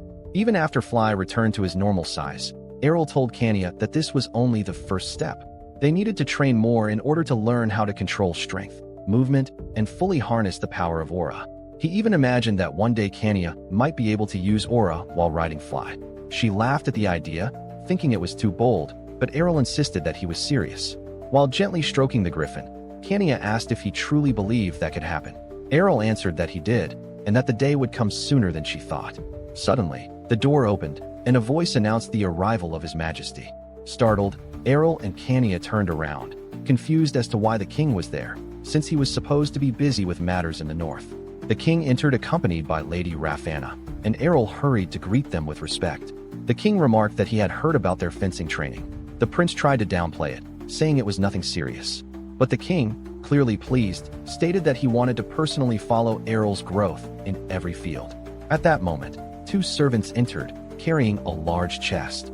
When it was opened, both Errol and Kania exchanged surprised glances at what lay inside. With a serious expression, the king asked Errol to try the sword. He explained that it was a special weapon, crafted specifically for him. Lady Rafanna strongly objected, saying that Errol was still far too young to wield something like that. But the king replied that he did not expect him to use it in combat yet. He only wanted Errol to touch it as its rightful owner. Errol took the sword casually, but shocked everyone when he actually tried to wield it. For a brief moment, he even wondered if it might be time to take swordsmanship more seriously. The king, encouraged by this sudden interest, considered that his son might have a hidden talent. That illusion, however, quickly shattered when Errol lost his balance and fell to the ground, sword and all. At that point, he decided it would be better to abandon the idea of becoming a swordsman in this lifetime. He already had talent in so many other areas, and learning to wield a sword would only drag him into the struggle for the throne. He needed to maintain the image of being the weaker brother. Still, not wanting to devalue his father's gift, Errol thanked him, but explained that swords were not meant for him. He then suggested that the blade be given to Kania instead, who possessed true talent and was improving rapidly, so much so that her skill was already making veteran knights reflect on their own careers. The king agreed, but with one condition. Kania would have to prove that she was worthy of the sword. The decision caught them both off guard. To Errol, it already sounded like a formal challenge. Kania, clearly nervous, began to panic, but Errol gave her a reassuring pat on the back and told her to show her father what she could do, and maybe even give the old man a beating. When the match began, the king immediately realized that her stance was not that of an ordinary knight. He could tell that Kania was using an advanced technique. She charged forward at high speed, driven by her physical strength and explosive mana. Watching closely, Errol wondered whether aiming straight for the head was really a good idea, especially when they were using real swords. The king, however, defended himself calmly and even smiled with confidence. To Kania's surprise, her father was using aura as well. With only a few movements, he deflected her strike and knocked her to the ground with ease. Even so, he was impressed. She had forced him to use aura at a level he hadn't even needed against knight captains. That realization made him reflect on the true power of the kingdom's army. Acknowledging his daughter's effort, the king commented that Errol had been her instructor and noted that his teaching method was different, since the traditional approach clearly hadn't worked. He then asked whether Errol could teach this method to other knights. Errol immediately understood that his father intended to create an unbeatable army of aura users, but he would never agree to that. He apologized and said it would be impossible, explaining that Kania's success came from her natural talent and the close time they had spent training together. That was the real reason behind her rapid progress. The truth was that no special method was required, only dedication and careful observation, and Errol had no desire whatsoever to spend his time surrounded by brutish knights. Months later, the king was still testing the so-called method on himself. Two maids witnessed the scene. The training hall lay in ruins, practice dummies split clean in half by the sheer power he had gained. He believed the training was effective, having even reached the final stage of an aura specialist. Unfortunately, Errol couldn't follow the same program because of his fragile body. The king believed that this was precisely why his son needed that kind of training the most. Determined, he decided to arrange something to protect him. Later, while having tea with Kania, Errol was shocked to hear that a personal guard would be assigned to him. Many people had volunteered for the position, and when he reviewed the applications, he realized that most of the candidates were well-known figures. Errol felt satisfied seeing how much his reputation had grown. He didn't think a bodyguard was truly necessary, but he didn't want to risk a repeat of what had happened before, nor did he want to reveal his powers. So he agreed to choose no more than 3 protectors. After reviewing the documents, he decided to conduct interviews, evaluating not only skill but also character and personality. And as someone educated and sharp-minded, Errol already knew his preference. He wanted women as his guards. While no one knew exactly what he was thinking, Errol decided to take action. He jumped onto the table and resolved to put his plan into motion. When the time for the interviews arrived, he began to wonder if he had gotten himself into something far more complicated than expected.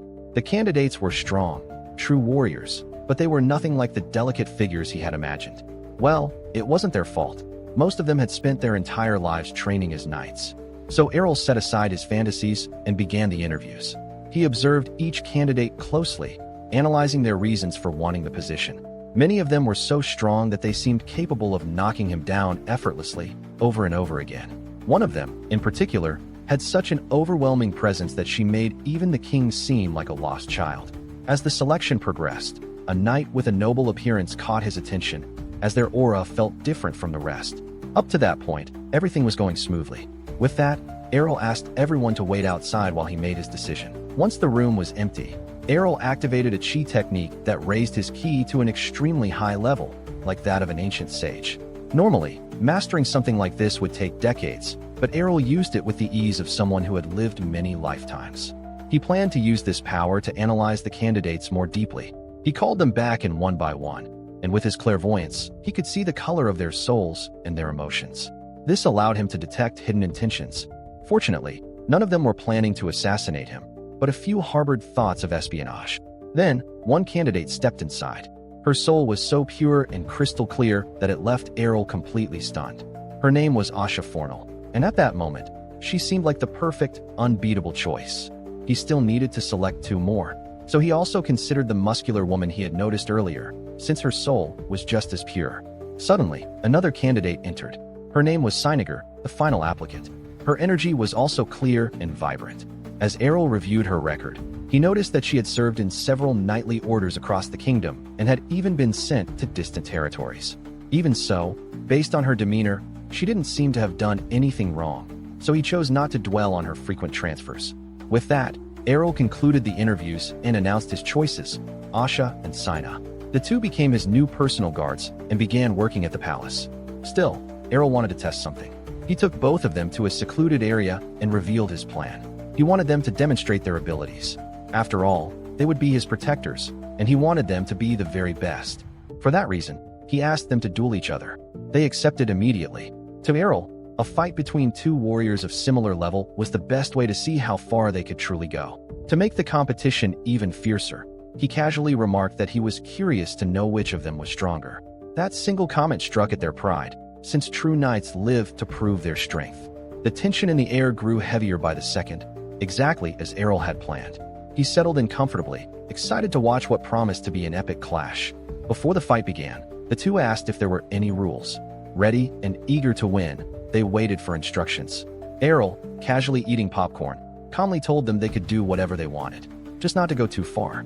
With that, the two prepared for the duel. The tension was almost tangible, and Errol was certain he was about to witness a real battle. He clapped his hands, signaling the start of the fight.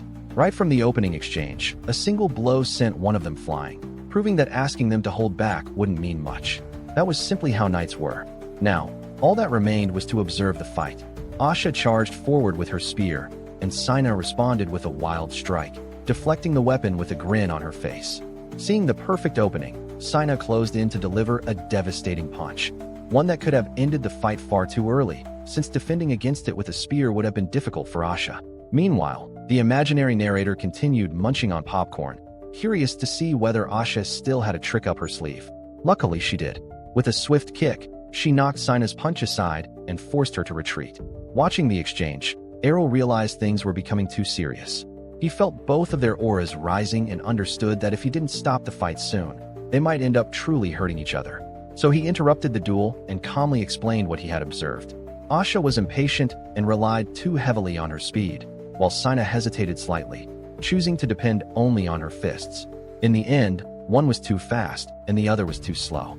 Asha remembered how Errol had helped Keenan improve and quickly understood that the reason for this demonstration was the same: to help them grow. Rumors of how rapidly Keenan had progressed were already spreading among the knights, and now it was time for Errol's guards to follow that same path. And so, Errol began a special training regimen. In the first theoretical session, Errol introduced his own manual on mana. He explained its risks, the dangers of improper aura usage, and how to control it efficiently.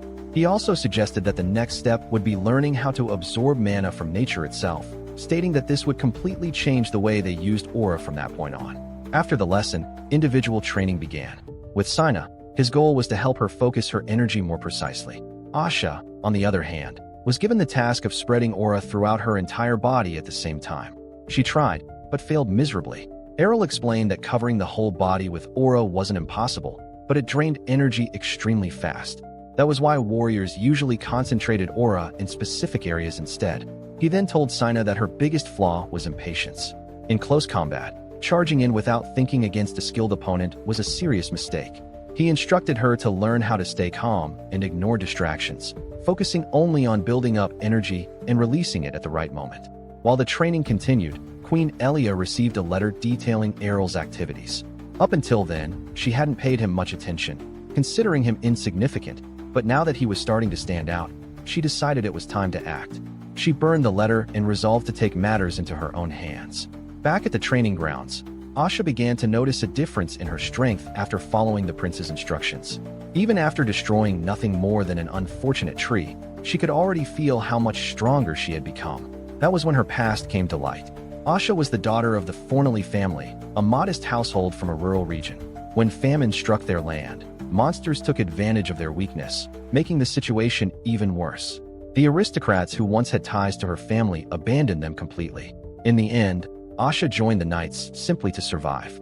On the bright side, she had natural talent for combat and awakened her aura quickly, which eventually brought her to the capital.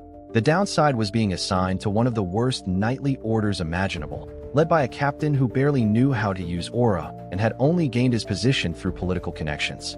Remembering that filled Asha with rage, so much that she wanted to turn her strength against him one day. She had applied to become a hero's guard out of desperation, but was accepted immediately. Now, in addition to helping her family live better thanks to the prince's support, her greatest goal was to save enough money to send her younger brother to the academy.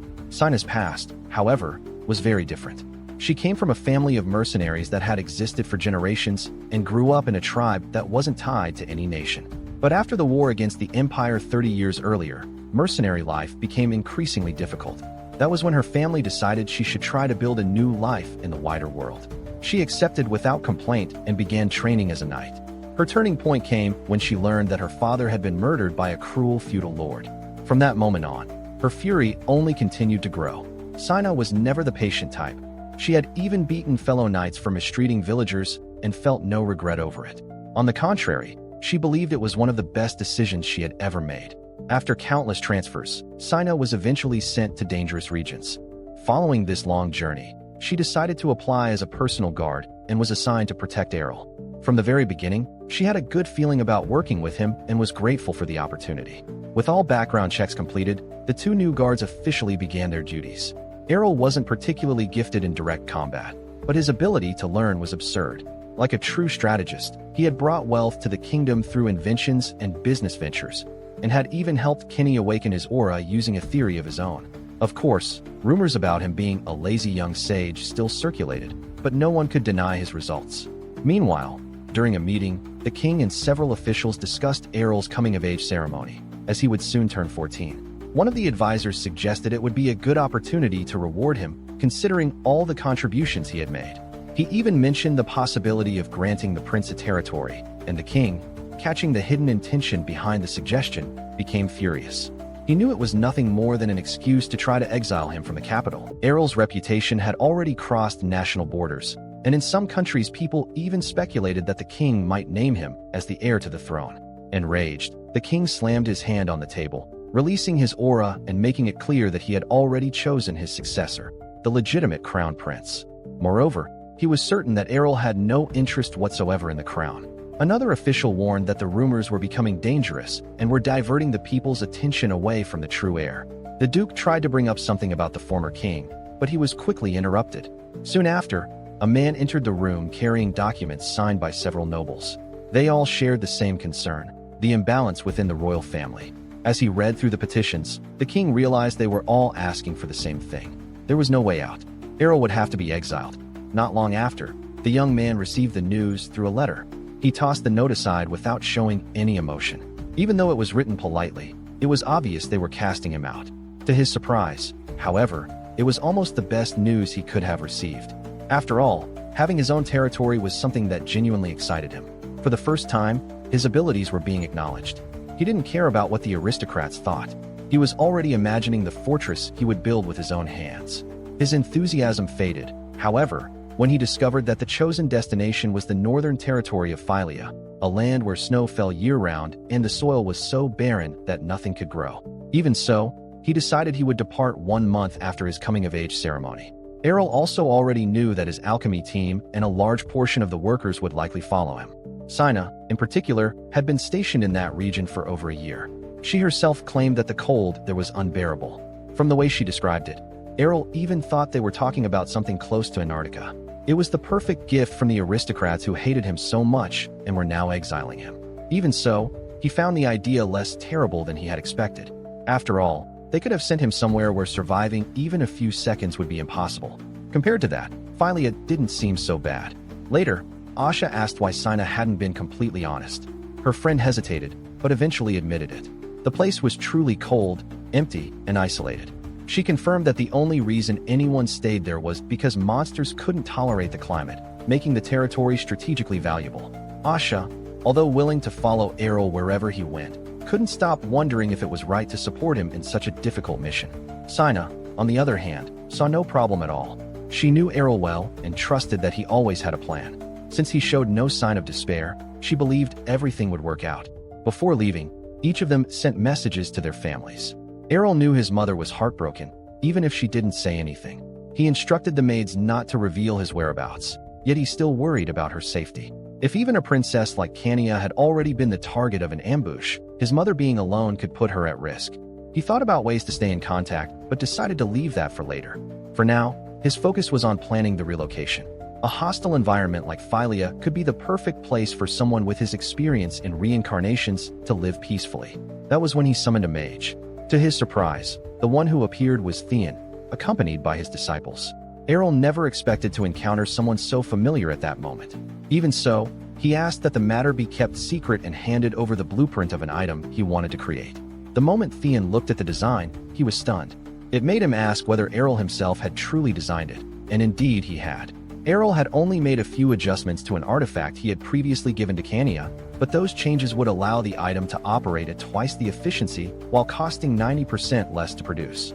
This, of course, left Theon deeply impressed, and Errol asked whether he would be able to manufacture the item. Theon replied that he could, as long as he obtained the necessary materials, but explained that he knew the original creator of the design and didn't want to copy another person's work. Errol noticed his hesitation and decided to offer an incentive to ensure the result he wanted. He handed over several bags filled with money, and Theon's sense of morality disappeared instantly. Moments later, both he and his assistants began kneeling in front of Errol, not hesitating for a second before accepting the proposal. After witnessing the sheer power of money, Errol asked whether they could possibly finish everything in less than a month. He thought to himself that Theon could be an excellent candidate to become his personal mage, and to Errol's surprise, Theon delivered the finished necklace in just 10 days. Errol hadn't expected it to be completed so quickly, nor with such high quality in such a short amount of time, but he also noticed how exhausted the workers were. Pleased with the result, he suggested that they begin mass production right there in the kingdom. When Theon asked how many pieces would be needed, one of the workers silently hoped the number would be no more than 5. That hope vanished when Errol stated that he wanted 50 of them, and that would only be the beginning. Essentially, they would enter a rhythm that resembled slavery. Of course, it was brutal labor rather than actual slavery, since they would be paid. And even though Errol felt some sympathy for them, he knew the money would make it worthwhile. For the next step, Errol set out in a carriage with Asha. She grew curious about their destination and suggested that he could have sent someone else to handle the task. However, Errol replied that this time he wanted to go personally. He then revealed that their destination was the slave market. This left Asha shocked, making her wonder if power had finally gone to his head. Even so, Errol tried to calm her, explaining that there was a reason behind it. Asha imagined that perhaps he wanted to open farms or mines, but she soon realized that this wouldn't be Errol's way of doing things. Normally, a slave market would be a dreadful place, filled with suffering and despair. But to Errol's surprise, the location was well organized and remarkably clean. After all, it wouldn't be good if slaves caught diseases and passed them on to their owners. Soon, a man approached and introduced himself as Ian, the market's manager, warmly welcoming Errol. He guided him through the facility and explained that everything there was fully legal, and that the slaves were mostly people who hadn't paid their taxes or came from broken families. They didn't become slaves immediately. Rather, it was a way to avoid starving to death. There were criminals as well, but Ian assured Errol that he didn't need to concern himself with them. Eventually, Ian led Errol to his office and asked what he was looking for. Errol replied that he wanted to purchase 150 slaves, which surprised even Ian. Despite how large the request was, Ian guaranteed that it could be arranged, since he had affiliates in other cities. Errol requested that they be literate, preferably organized in groups of 4 or more, and that they be transported to a specific location. They finalized the deal using official documents, while the owner imagined the profits he would make. Everything was now proceeding according to Errol's plans, and he was immediately promoted to the highest client tier, a VIP client. On the way back, Asha, still curious, asked why Errol needed so many slaves, since owning hundreds of them wasn't something that could be done overnight under that tradition. Errol then explained that he intended to turn them into residents of his new territory.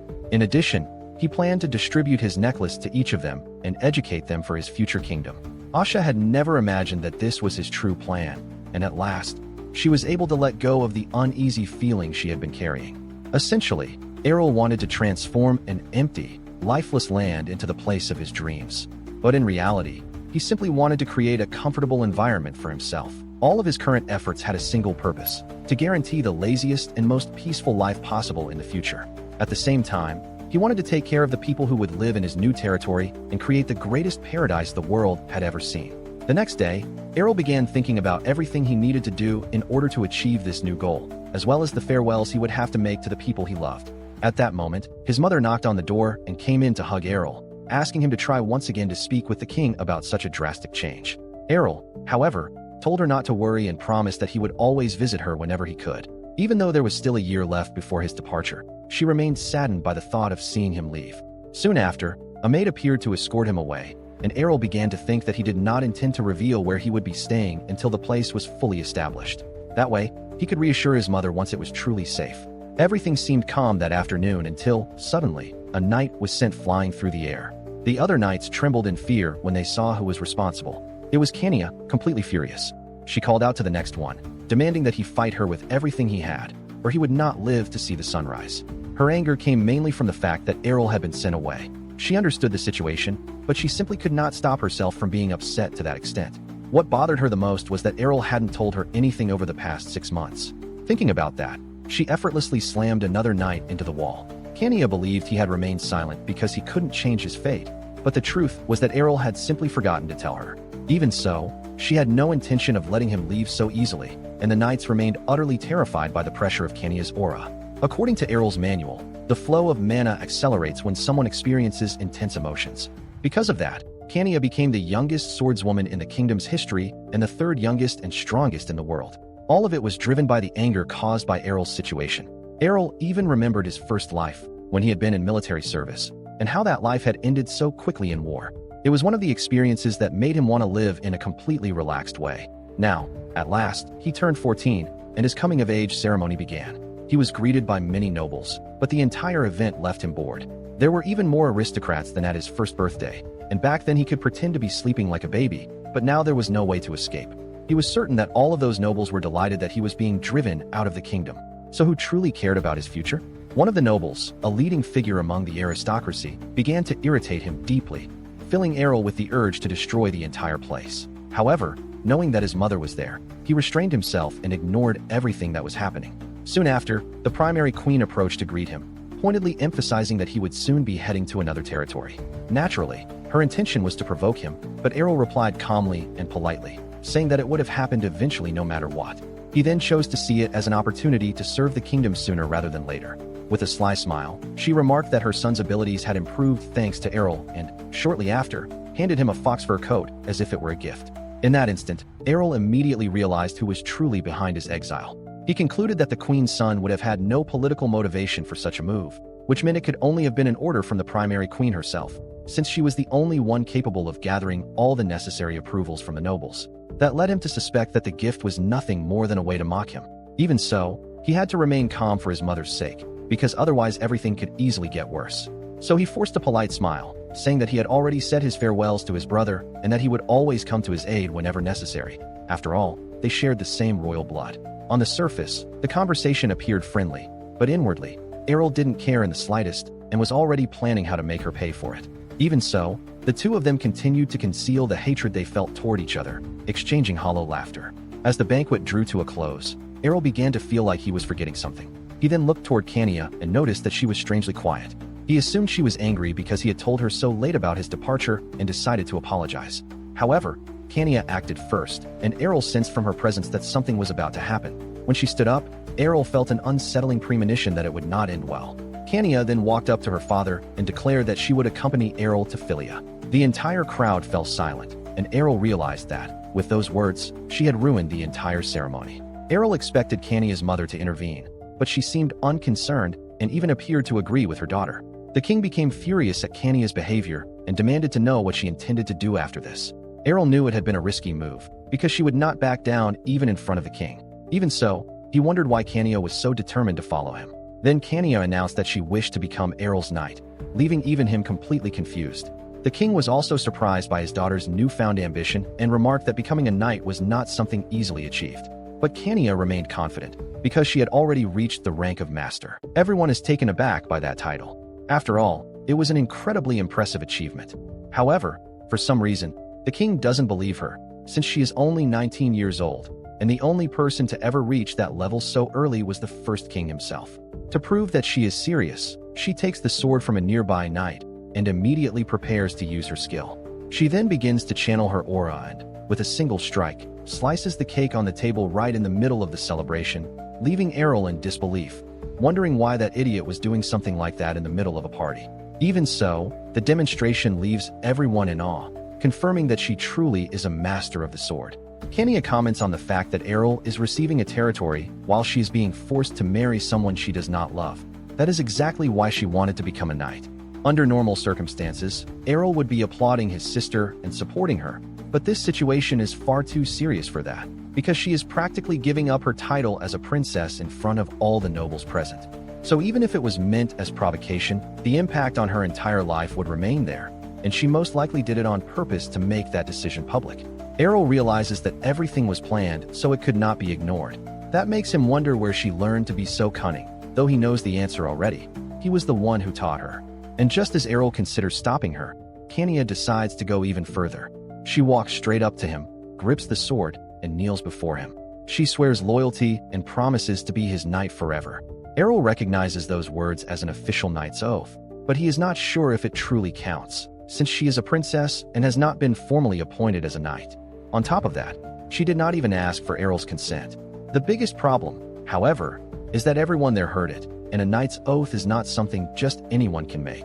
As stated by an aura master, people will assume that it is official, and Errol understands that Kania did not do all of this for him, but because she had already decided which path she wanted to follow. That attitude shocks even the king and Errol's mother. Meanwhile, the primary queen, Elia, is so furious that she looks ready to explode on the spot. Normally, Errol would find that amusing, but now the only thing he feels is the urge to cry. Something always seems to happen on Errol's birthday, and that makes him think to himself that maybe it would be better to stop celebrating them altogether. Still, despite all the confusion, everything proceeds as usual, and Errol begins preparing his belongings for the journey. Eventually, the day of his departure arrives, and his mother tells him that he has grown up far too quickly. Errol tells her not to worry, saying that he will be able to return home safely in the future. He then decides to tell his mother where they are headed, but she already knows, thanks to her almost supernatural maternal instinct. Even Errol is surprised by that, yet she still tells him that he will become someone great, no matter what they are trying to do to him, and that it does not matter where he ends up. She then hugs Errol and tells him that she loves him, leaving him deeply moved as he says that he loves her too. Soon after, the knights escort him toward his destination, Philia, and Errol is bothered by the extreme cold as well. He is about to settle in a frozen territory where no one has ever managed to build anything. Whenever he asks people to dig into the ground, the tools simply break, revealing that the land is basically solid rock. Even so, Errol does not lose heart and intends to prove that the place can become something incredible. After testing the ground, he returns to the carriage, and fortunately, he had previously invested in a magical heating artifact. Thanks to that, along with the coat he received, he manages to stay somewhat comfortable. Kania, on the other hand, says that the carriage is warm enough and mocks him, calling him weak for not being able to handle such mild cold. What catches Errol's attention the most is the fact that his sister is wearing a very short dress despite the freezing cold. Looking more closely, he realizes that she is using aura to keep her body warm. Errol had never taught her how to do that, so he assumes she must have learned it purely by instinct. Even Errol is deeply surprised by that kind of talent, while to Kania it seems completely ordinary, as if it were the most natural thing in the world. If she were to mention this to the two guards, they would probably burst into tears on the spot, since they were already on the verge of freezing. Putting that thought aside, Errol asks whether Kania truly believes she will never regret what she has done. Kania becomes irritated by the comment, grabs Errol by the cheek in anger, and he quickly tries to explain himself, asking if she is really fine with making such a sudden decision to come along. The king and Errol had even argued about it before, eventually reaching the conclusion that she would come as a knight apprentice. Everyone tried to convince her to give up on the idea, but she rejected every argument against it. She then reveals that she does not regret her decision in the slightest, because to her, this was the perfect chance to escape an unwanted fate. If she had stayed in the castle, she would most likely already be married. Even Errol finds it surprising that she had not been engaged to anyone yet, considering that she was already 19 years old. Perhaps that is exactly why she made such a drastic choice. Just like Errol, she hates walking down a path where others decide everything for her. In other words, Kania was also seeking freedom, just like Errol. Eventually, Errol finally arrives at his new territory. He looks at the people who are now under his command and feels that his mission is starting off on the right foot. Determined to build the palace he has always dreamed of, he decides to share his responsibilities with Shania. She takes command of the troops who will be responsible for security. For now, Kania is given no official duties, since Errol is afraid she might cause some kind of trouble on the very first day. Instead, he decides to let her explore the area freely. With that settled, Errol begins his work. At present, Farilha has 10,000 inhabitants spread across 12 villages, all located at similar distances from one another. As he researches the history of those people, Errol realizes that they are hunters and gatherers who were on the verge of disappearing because of the harsh environment. On top of that, the palace had not collected taxes from the region for a very long time, so the people were essentially living on their own. This makes Errol wonder what kind of ruler the previous lord had been. After reviewing the records, he discovers that the man was so poor that he had to take taxes from other regions and eventually went bankrupt as well. Errol grows irritated by the former lord's incompetence, but he decides to focus on the future instead. He opens a map of the region and starts analyzing what resources could be used. When he notices the vast amount of forest, he briefly considers starting paper production, but chooses to wait for now, since his other businesses are still highly profitable. He then decides to summon the leaders of the other villages so he can meet them personally.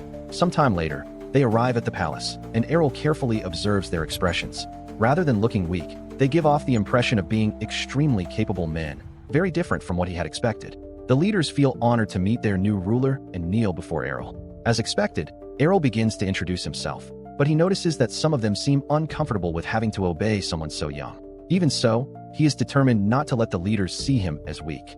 He remarks that one of them also appears quite young. At that, the boy standing among the leaders kneels and explains that his father, the former chief, has passed away, and that he has now taken over the position. Errol already knew this, but he wanted to make it very clear who was in charge. He then tells them that they will be having a long conversation and invites them to dine with him while they discuss important matters. The idea leaves the leaders surprised, since nobles usually avoid eating together with commoners. Even so, Errol insists and orders that the worst formal dinner possible be prepared. He asks everyone to make themselves comfortable, saying that it would be far too heavy to keep that kind of tense atmosphere throughout the entire meeting. He even comments that he had trained for this moment beforehand. When the meal finally arrives, it looks surprisingly good. Errol even apologizes for not being able to provide something better, but the village chiefs seem very pleased with it. Despite the earlier tension, they appear genuinely happy with the food. One of them tastes the meat and notices that it is quite salty. Of course, Errol did that on purpose, since salt is a costly resource in the region. He uses it as a way to build a friendly relationship. Soon after, he remarks that the former elder was not a good leader and asks whether they are satisfied with the current situation. Based on Errol's assessment, the territory would collapse within 10 years if nothing changed. Meat alone can only sustain the people up to a certain point, and that is exactly why Errol wants to take charge of the population in a different way. And even though his orders may sound harsh, he asks the other leaders to trust him.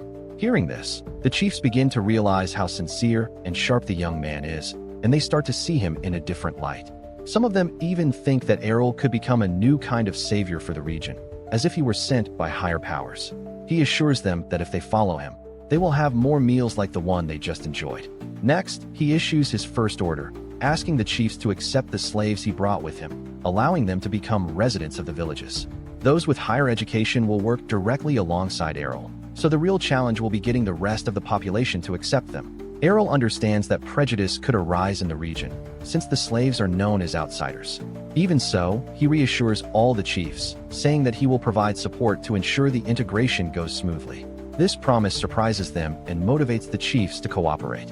With that, the meeting comes to an end, and one of the leaders comments on how different this new elder is compared to the previous ones. Most nobles sent to Ferilia had never cared about the region, treating it as a place of punishment. The former lord even tried to change that mindset, but only made things worse by demanding the impossible from the people. Now, with the youngest prince in charge, they believe that things might finally start to improve. They do not know why Errol was sent to Ferilia, but they hope it was for a different reason than the previous elder. For some reason, they find themselves believing that Errol is not an ordinary boy and that he might truly make a difference. Later on, Errol reviews documents alongside Sina, which state that the region has 10,000 inhabitants. However, that number is wrong. There are actually around 9,800 people, including the slaves he brought. As Sina massages Errol's hand, she comments that the population really is declining.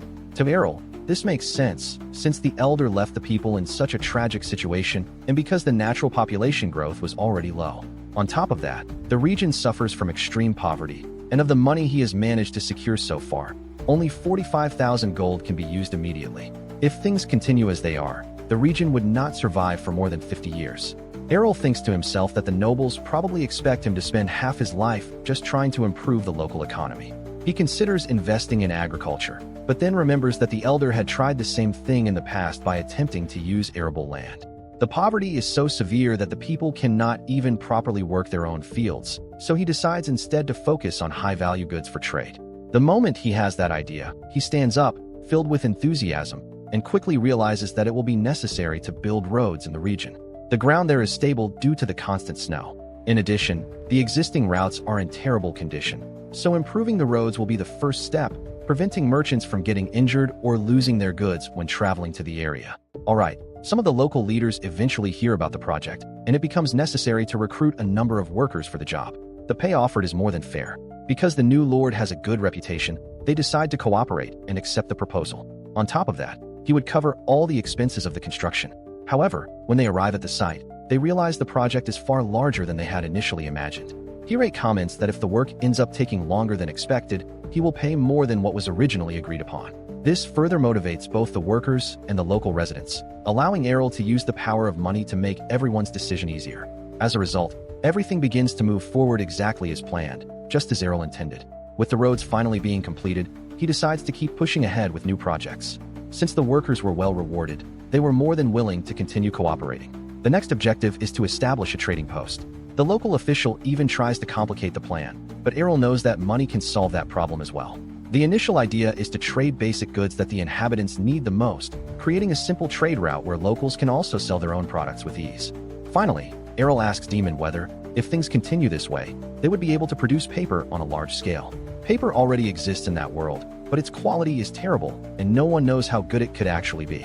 On top of that, it is rare and reserved exclusively for the elite. Seeing this opportunity, Demon accepts the proposal, since it is extremely valuable, and if they manage to mass-produce it, it would be incredibly profitable. However, there is one major problem. No one knows how to manufacture it that way except Errol. Demon wonders how the competing paper producers would react to this, but Errol already has everything planned out. He intends to completely change the manufacturing process so he can claim that it is an entirely different product. To do that, however, new equipment would be required.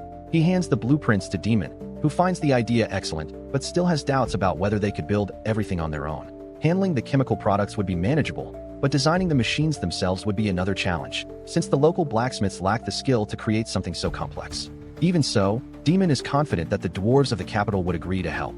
The mention of the dwarves makes Errol remember that they own a massive forge in the capital, capable of producing anything, no matter how complicated. With that in mind, Errol prepares himself to use his special ability of spending money without hesitation. Demon, however, warns him that dwarves are different from other craftsmen. They do not accept payment for everything, preferring commissions that allow them to showcase their skills. They also reject poor requests, even if they come from high-ranking nobles. Hearing this, Errol thinks they might end up going bankrupt that way. Still, Demon decides to contact a dwarf he knows and personally writes him a letter, excited by the idea. A few days later, at the dwarven forge, the letter arrives. The master blacksmith assumes it is from the royal family, with whom he does not have the best relationship. His name is Akin, and he mentions that he once forged a sword for them in the past, and that he is currently overwhelmed with requests. However, when he discovers that the letter is from Demon, he snatches it from his assistant's hands and wonders what Demon could be doing in Ferelia. After reading its contents, he hands control of the forge over to Ben and decides to gather the other masters. The 35 master blacksmiths are summoned and arrive with grim expressions, clearly unhappy. Akin explains that there is a client who designed a machine and wants it manufactured in Ferelia. At first, they assume it is just another spoiled brat trying to waste their time. But when he shows them the drawings, they realize it is something extraordinary. They recognize it as a paper-making machine, and the project is so well designed that it brings back unpleasant memories from 5 years ago, when a similar client challenged them with something alike.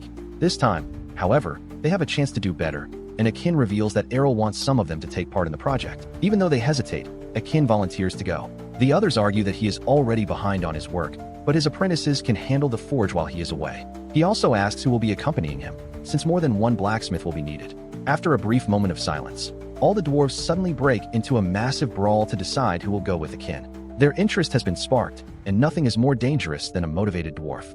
Akin eventually stops the chaos and announces that only half of them will be going, since someone needs to keep the forge running. The final decision will be settled in the traditional way, an all-out battle, just like they have always done. Ben stays at a distance, knowing it is safer not to get involved.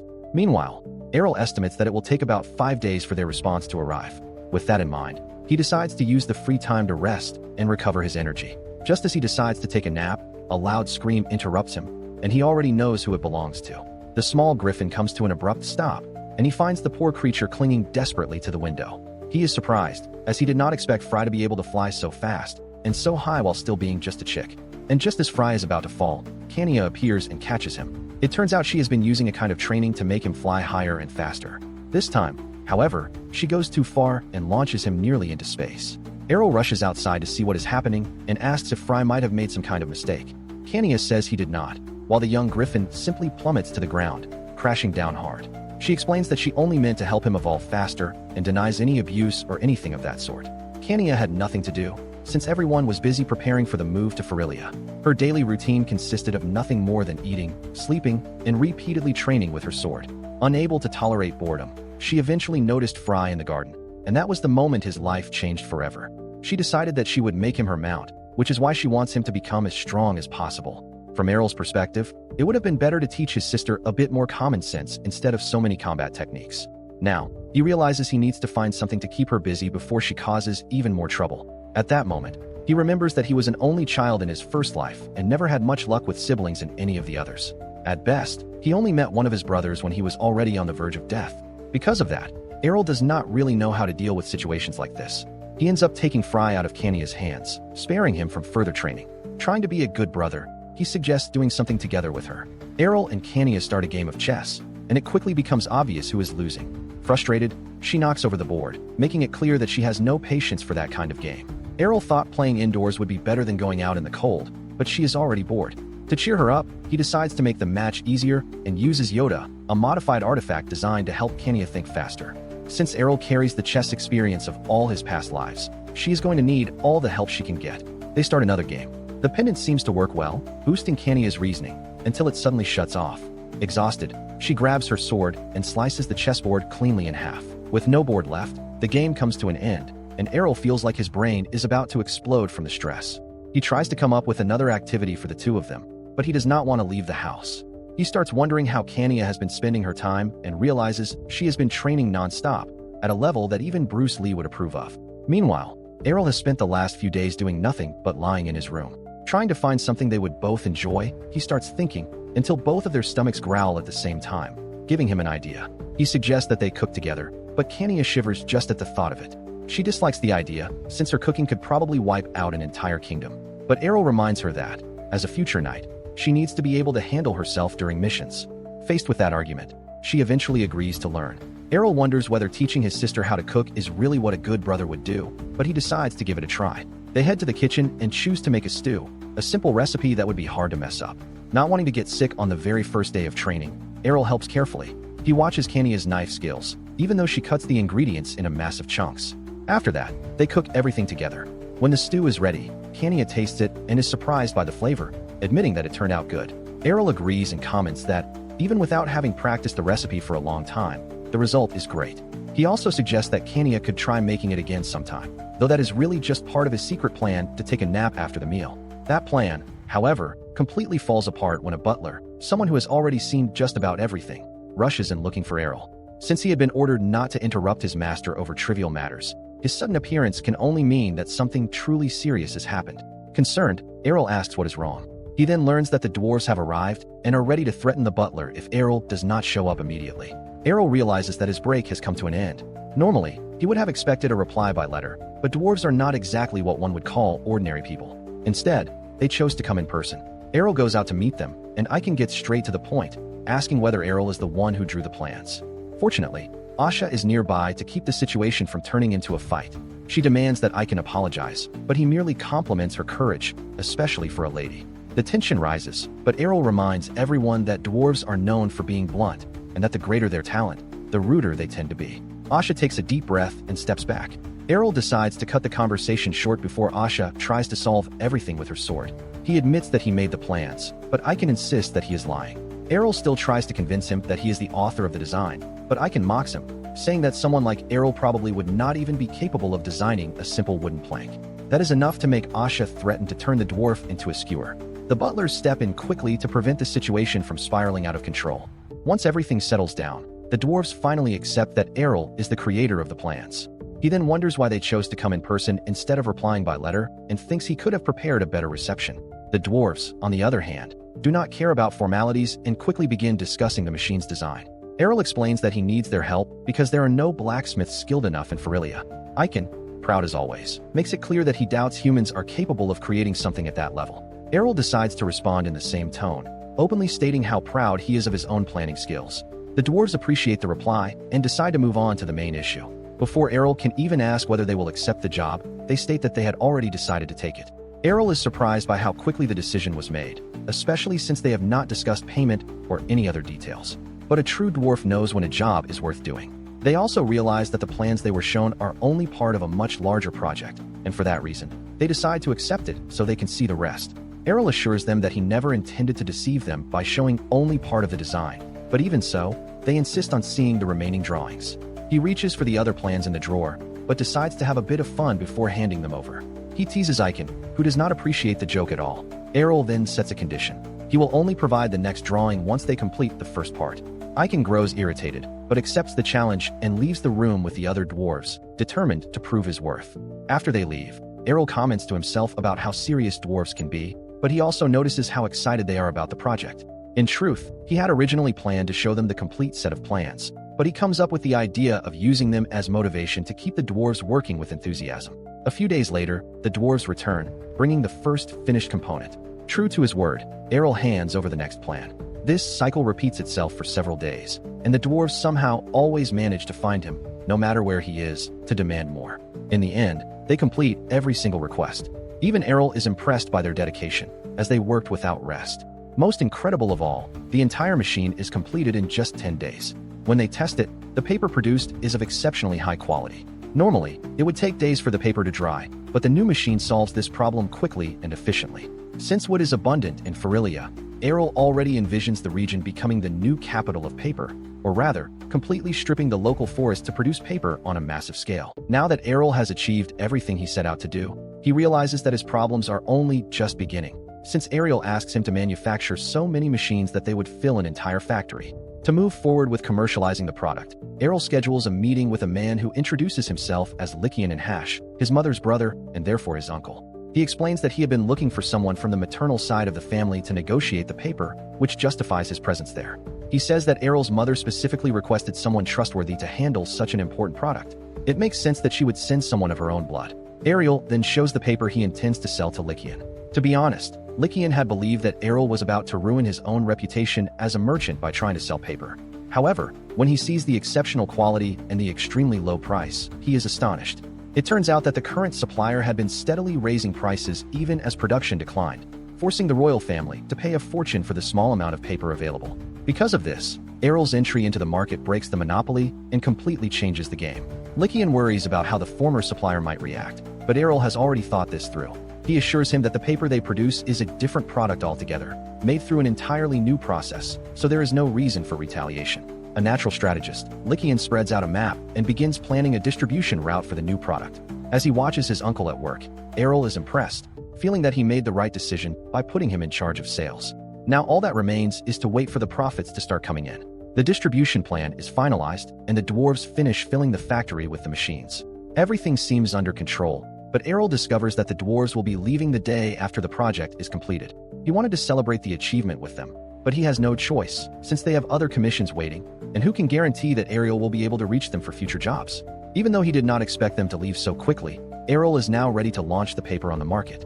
In the capital, citizens are surprised to see the new product, cheap and of impressive quality, and soon rumors spread about the region of Farilha and the efforts of the young lord to restore it. Many even go so far as to declare their support for his cause. The king himself becomes aware of the new paper. Intrigued, he finds it strange that the nobles are spending so much on something like this and questions his steward. The steward explains the emergence of a new paper brand on the market with low prices and excellent quality. When the king learns that it comes from Farilha, he immediately realizes it is his son's doing and concludes that Errol is still the same as ever. To top it off, Farilha will once again be paying taxes, which surprises the king. He deduces that Errol has managed to revive the local economy in an incredibly short period of time. Even though the territory is difficult to manage, he is determined to make it prosper. Meanwhile, all of this praise reaches Errol's ears, and he feels that he is being admired, perhaps even too much. But it does not bother him. What matters to him is that the profit is coming in. Back at the palace, JL is having tea with her mother and notices the drink tastes different.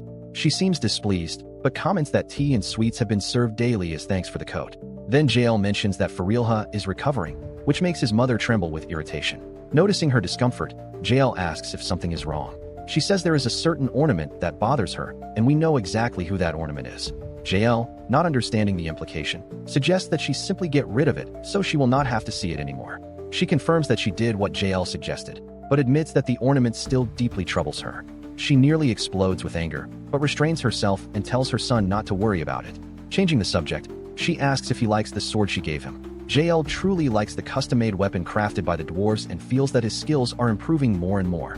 After all, when one spends enough to build several mansions on a single sword, it is obvious that the goal is to see the heir refine his techniques.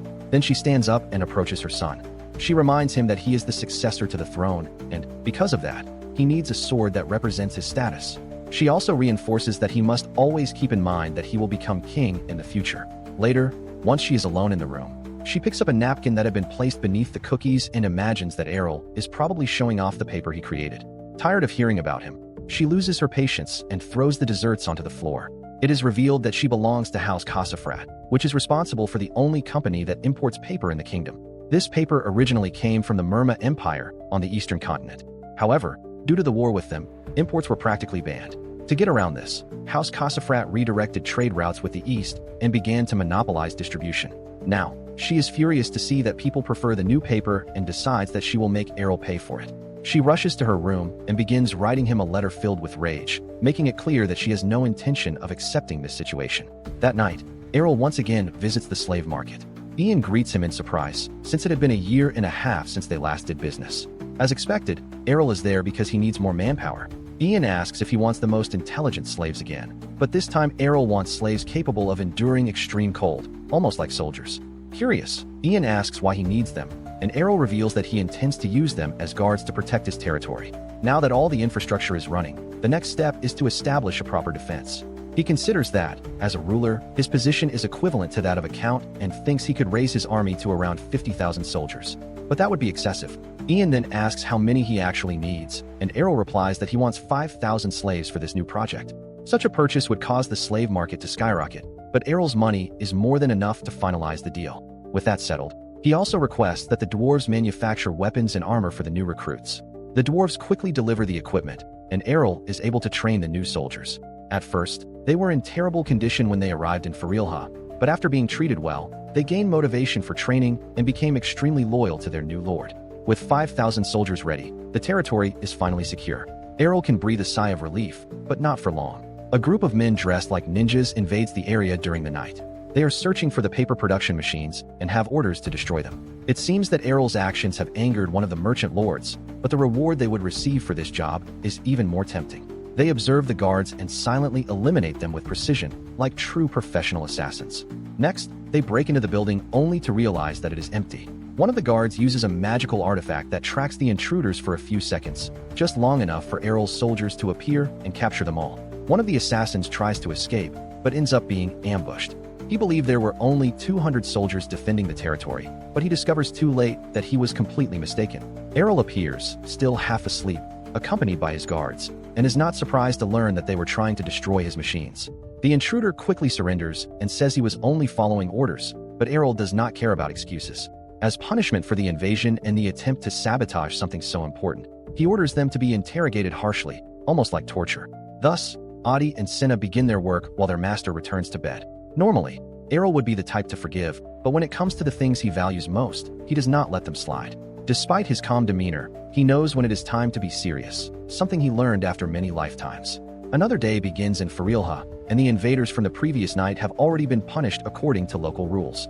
However, no information could be extracted from them during the interrogation, and the matter is eventually set aside. With some free time, Errol finally decides to test the teleportation magic circle. He had commissioned it from Fion, and the price was so high that Errol almost backed out on the spot. Even so, he was impressed by his uncle's skill as a negotiator and ended up becoming a frequent customer. Taking advantage of the moment, Errol decides to use the circle to visit his home, since it had been a long time since he last showed up there. He places the magic stones into the holders around the circle, activating it. With his side ready, all that remains is for his nanny to activate the same circle at the palace so the journey can be completed. He invites Kania to come with him, but she shows clear nervousness. Errol insists, and she eventually agrees, since she did not have many commitments anyway. He notices her unease and asks what is wrong. Reluctantly, she reveals that she had a fight with her mother, which makes the visit awkward for her. Errol decides this is the perfect reason for her to go and make peace with her mother. After hesitating for a moment, Kania agrees, still feeling apprehensive. To reassure her, Errol guarantees that using the circle is safe, although it does cause a bit of nausea. When the device activates, Kania panics and clings to her brother with such force that she nearly crushes him, making him think he might not make it out alive. Despite the struggle, they arrive at the palace. Errol complains about his sister's strength before he begins to look around, feeling a wave of nostalgia wash over him. He truly missed this place. Taking a deep breath, he throws himself onto the grass to relax for a moment. It becomes clear just how happy he is to be back after so long in the frozen lands. The nanny appears to greet them, relieved that she managed to activate the teleportation circle correctly. She informs them that their mothers are waiting inside the palace, and the two split up to greet them. Errol wonders whether his mother, Rafana, is doing well. He had promised to visit her more often and now rushes to see her.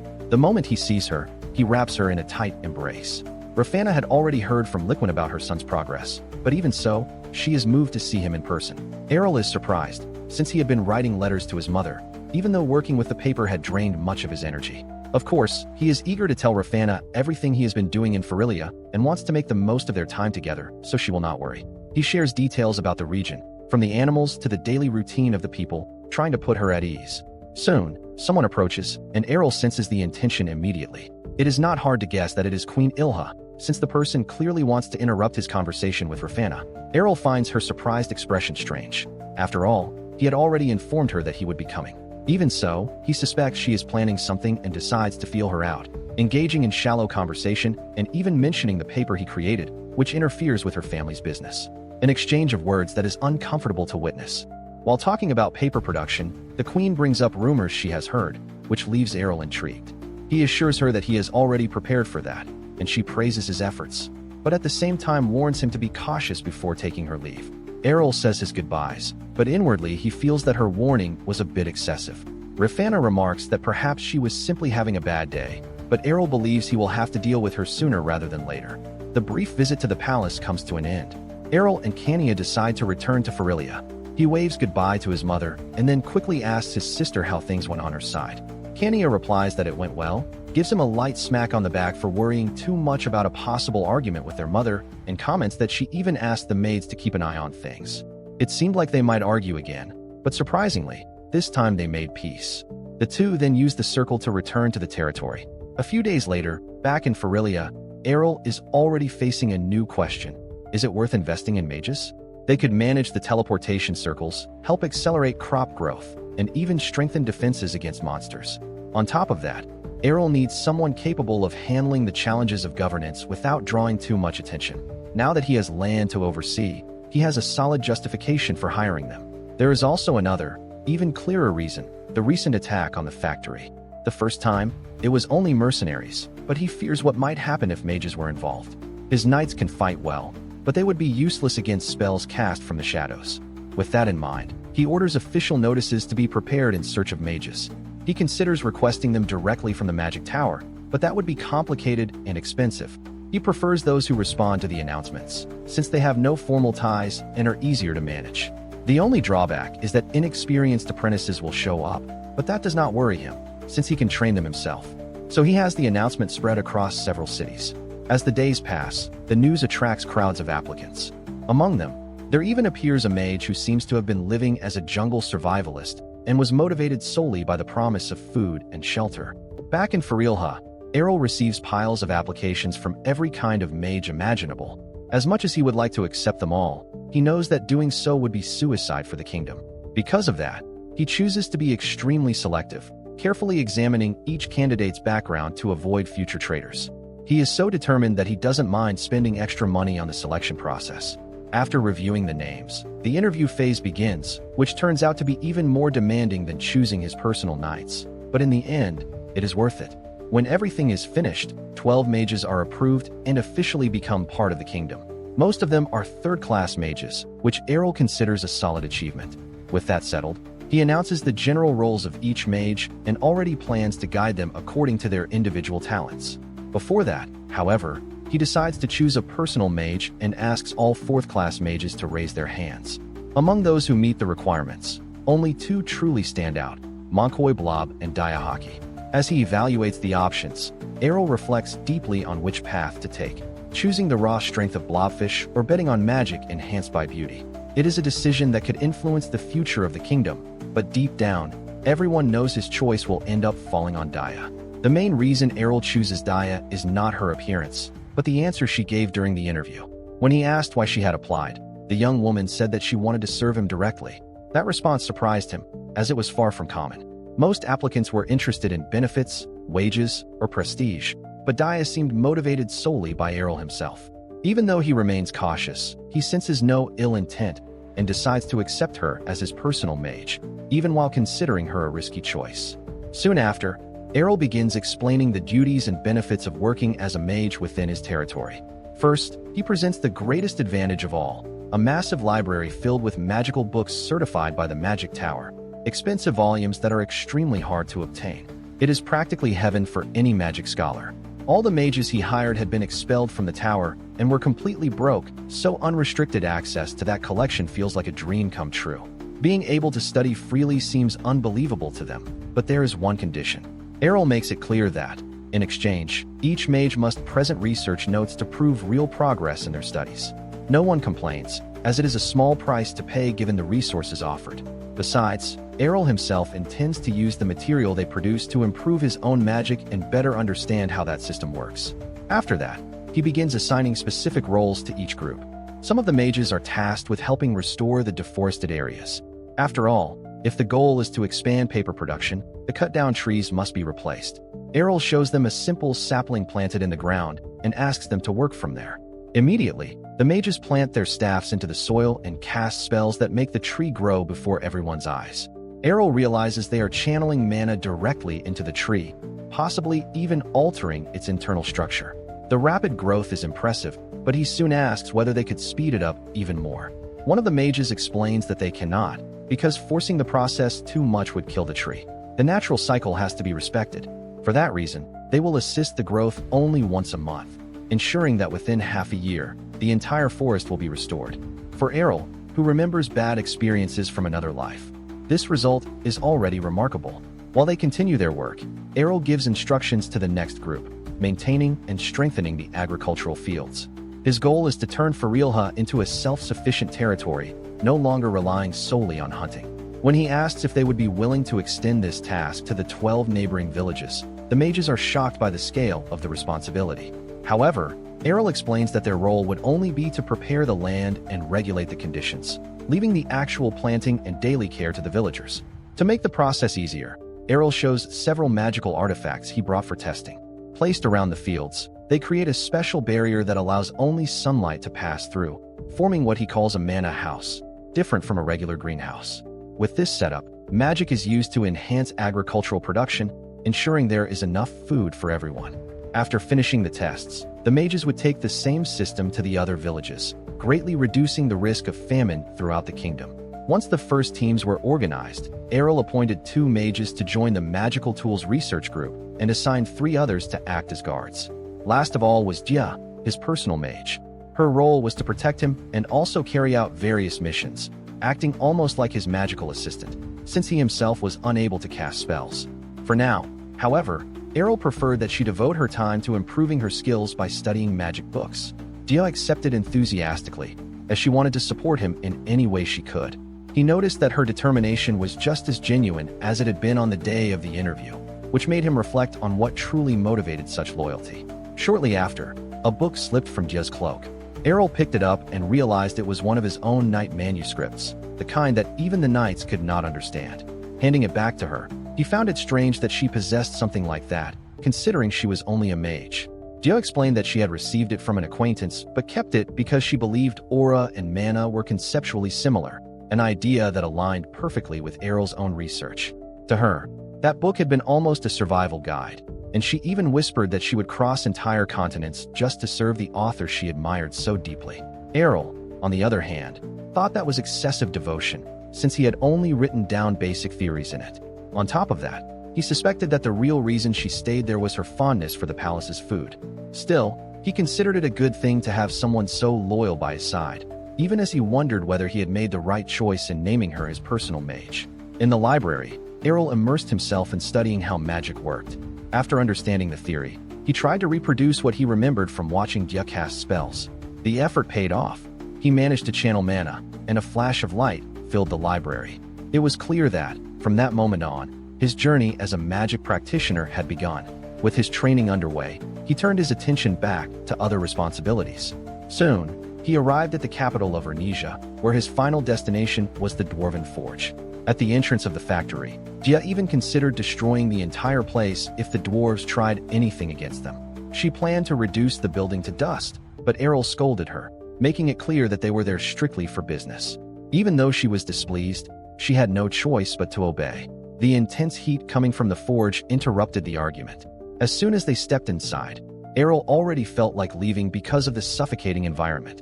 A dwarf named Ben introduced himself, revealing that he had been an apprentice to the bitter Equican for 15 years and offered to act as their guide. Yaksa and Errol felt sorry for poor Ben, who had been stuck under that master for so long.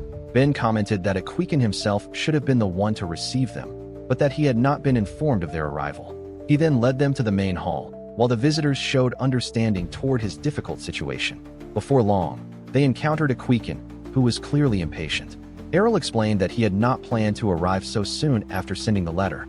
Equican offered his guest some wine and asked him to get straight to the point. This time, Errol made an unusual request. He wanted half of the dwarves to move to Farilha and work as his personal craftsman.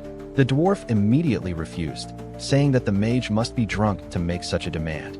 Errol pressed on with his proposal, explaining that he wanted to establish a branch of the forge in Farilha and would cover all the costs. Even so, Equican rejected the idea at once, stating that money was not an issue and that he would never work in a place like that. That was when Errol decided to play his final card, offering the technique he had personally developed, known as Damascus steel.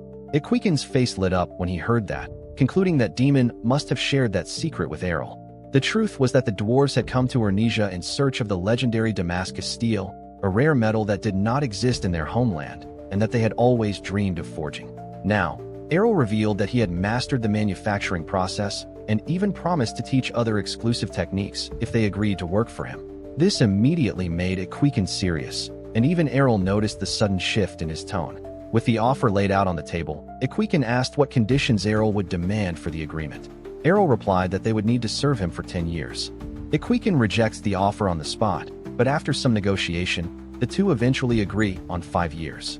With that settled, Equican leaves to inform the other dwarves and asks for 1 month of preparation. This makes Errol reflect on just how much Damascus steel meant to them, since that was the factor that finally convinced him. With everything concluded, Errol returns accompanied by Asha. After the agreement, Errol decides to do what he enjoys most: rest, since he now had a perfect excuse to do nothing.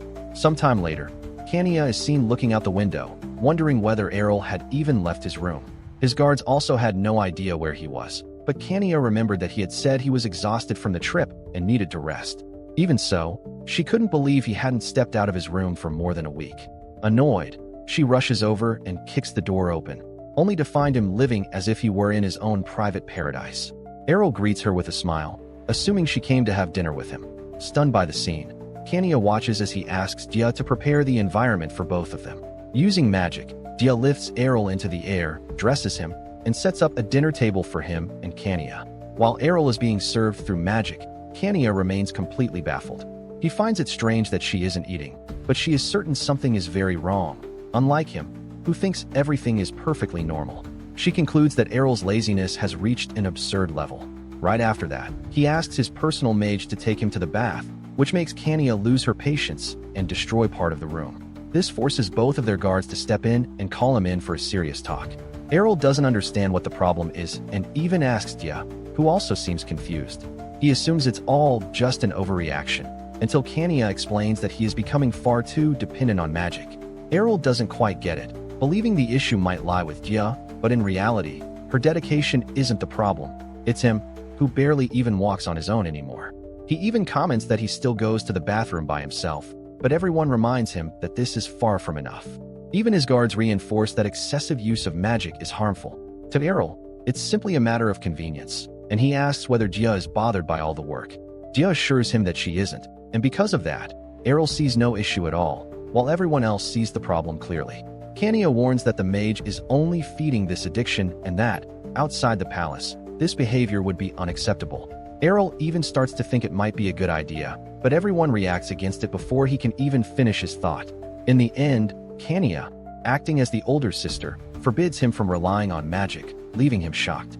On top of that, she also orders Dia to refuse Errol's indulgent requests, which makes Dia feel as though the very reason she is there has been taken away. Dia thinks she is about to be fired, but Kania quickly reassures her that this isn't the case. Meanwhile, Errol begins to reflect on everything he has done up to this point. He never imagined things would reach this stage and finally realizes how magic can make someone even lazier. Kania warns that continuing like this could damage his health, but Dia explains that she has been stimulating his muscles with magic whenever she moves him, to keep him from weakening too much. Even so, it remains a concerning situation. Kania then suggests replacing Dia with another mage, but Dia begs for that not to happen. Even though she isn't certain about many things, Dia firmly believes she is more talented than the others and refuses to give up her position. Watching the scene, Errol realizes that Kania has wounded Dia's pride as a mage. Asha tries to calm things down and asks why Dia wants so badly to remain Errol's personal mage, since changing roles would be completely understandable. Errol himself wonders the same, since the pay would be the same and the work far easier than dealing with him all the time. Even so, Errol understands that this should be his decision to make, but he realizes his opinion carries no weight right now. Kania proposes a challenge for Dia to prove her worth, and Dia accepts because she has no other choice. Curious, Errol wants to know what kind of test Kania plans to give her. She starts with a documentation task invented on the spot, but Dia completes it effortlessly using magic. After all, she had already been handling this kind of work for Errol, and mastering calculations was part of her skill set. The second test is culinary. Dia must cook something that suits Errol's taste. Once again, she performs exceptionally well thanks to the experience she gained at the Magic Tower. The food turns out perfect, which even startles Errol given how skilled she is. While Kania tries to think of more improvised tests, Errol turns to his guards and asks why everyone is so involved in this situation. He knows that Kania wouldn't have acted that way without a reason and realizes there is another motive behind testing diameter. He then discovers that Kania is suspicious of her. A few days earlier, part of the magical security system had been destroyed by someone unknown. Although they don't believe Dia is the culprit, Asha shows Errol a letter left by the intruder. The note stated that the author wanted Dia to return to the Magic Tower. They had already shown this letter to Dia, who reacted with complete indifference. To Asha and Sena, this lack of reaction felt strange, and both believe there must be a reason behind such unwavering loyalty to Errol. After all, an ordinary person would have given up on him long ago. Explains, however, Errol has already examined her heart and knows there are no hidden intentions, but he still can't convince Kania or the others. In truth, he understands that Kania harbors resentment toward mages ever since the Black Mage incident, which explains her attitude toward Diameter. Even so, he asks Asha and Sena to try to calm her down while he handles the issue directly. Later, Errol goes to Jia's room to apologize for what happened. He notices that the room is almost empty, likely because she doesn't spend much time there. Jia understands the situation and acknowledges that anyone who serves Errol must be carefully evaluated, even though she knows his standards aren't particularly strict. Errol explains that Kania has always been against personal mages because of the Black Mage case, something that became widely known even within the Magic Tower. That incident caused the nobles to distrust mages and reduce their profits, leading to an order to eliminate any Black Mage found. Errol asks Jia not to worry about Kania's hostility, but she insists she can handle it on her own, as she wants to prove her abilities and make it clear that she deserves to stand by his side. Still intrigued, Errol tries to understand why she is so determined to become his personal mage, since they had never met before and he doesn't understand where such devotion comes from. At that point, Jia begins to talk about her past. She explains that she was taken in by the Magic Tower when she was still a child, after a disease devastated her village and took the lives of everyone there, including her family. Hearing this, Errol deduces that the tower only accepted her because they recognized her magical potential, since they only take in orphans with mana talent. Even so, Jia initially didn't stand out in magic and ended up being demoted to a simple general service assistant. This makes Errol curious about how she managed to change so drastically. He then learns that 2 years ago, Jia was only a first-class mage, but had now risen to the 4th class. She was never able to control her mana using the tower's traditional methods until she came across Errol's book, the one about knights. From that moment on, everything made sense. The method described in the book worked perfectly for her, allowing her to reach the 4th class in just 2 years. Although it seemed unlikely, Errol realizes that his theory aligns with her natural talent and begins to believe that Jia is a type of genius who learns simply by reading. Who would have thought that, if it weren't for him, she would probably have remained a tower assistant forever. That's why Jia calls him her savior. Errol tries to convince her that her progress is the result of her own effort, but she insists on crediting him as the one responsible. After that, Jia left the tower, which deeply angered her former master. Even so, she didn't care, because she knew she had improved through her own merit. What truly bothered her was learning that her master spread rumors claiming she had only reached the 4th class because of him. Determined, she set out in search of Errol, crossing the continent until she discovered that Farilha was hiring mages. That's how she finally found him, regarding him as her true master. After hearing the story, Errol comments that she could have told all of this to Kania, but Jia refuses, saying she doesn't want to reveal something so personal and that she still wants to be recognized solely for her ability. Errol promises to keep her secret and says goodbye, wishing her luck. Later, in his room, Errol speaks with Fawn, who already knows who Jia is. He remarks that she had a harsh fate and that her former master wasn't exactly trustworthy. He also explains that Jia refined her magic on her own, even at the risk of suffering penalties for abandoning the tower. According to the rules, any mage who breaks their contract and reveals the tower's secrets loses half of their magic circles and is reduced to a lower rank. This makes Errol realize just how severe the institution truly is. After the conversation, he turns off the device and reflects on everything Jia went through just to find him. With that in mind, he decides that he needs to help her in some way. The next morning, Kania and Jia end up facing each other. Errol follows the two of them, but he never imagined that Kania would take things this far. She challenges Jia to a duel, and seeing the two of them side by side, Errol realizes that the fight is completely uneven. He tries to stop the confrontation, but Jia insists, claiming that this is the only way for Kania to accept her. On the other hand, Kania wants to understand the reason behind such loyalty to Errol. Errol realizes that the situation is getting out of control and wonders why his guards are not stepping in, but soon understands that not even they would be able to stop it. He tries to think of what to do until he notices something moving among the bushes. The tension rises, and the battle almost begins. With the air charged with energy, Jia starts to levitate. She prepares to cast magic, but Errol realizes that it is not an attack spell, but rather a detection spell. At that moment, Kania throws her enchanted scabbard toward the target, and the object explodes like a grenade after building up aura. When they move closer to check, they discover that the intruder is none other than Jia's former master. Now, the mysterious visitor stood before Errol's palace. He assures them that he has no hostile intentions and presents his documents, explaining that he came to take Jia back to the Magic Tower. Furious over her disobedience, he tries to force her to return, but Jia makes it clear that she has no intention of going back with him under any circumstances.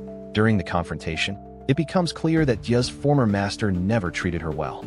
He merely forced her to do meaningless tasks and left her starving whenever he could. Even so, he now demands that she return to the tower, claiming that the Grand Master has been constantly pressuring him about it. Errol steps in and realizes that the man is desperate to train another apprentice as talented as Jia, something he is clearly failing to do. When Errol points out his lack of competence, the man, enraged, grabs her by the wrist and tries to drag her away by force. He threatens to file a formal complaint against Errol and says that she will be punished for leaving the tower without authorization. But Errol stops him, reminding him that Jia signed a formal contract to become his personal mage and that the tower itself approved the agreement. The man tries to argue about the rules, but Errol cuts him off and states that he has already submitted the official request and that everything was authorized by the Magic Tower. With nothing left to argue, the master should have left, but he refuses to go peacefully. Feeling humiliated, he summons several magical spheres on the ground, creating multiple golems.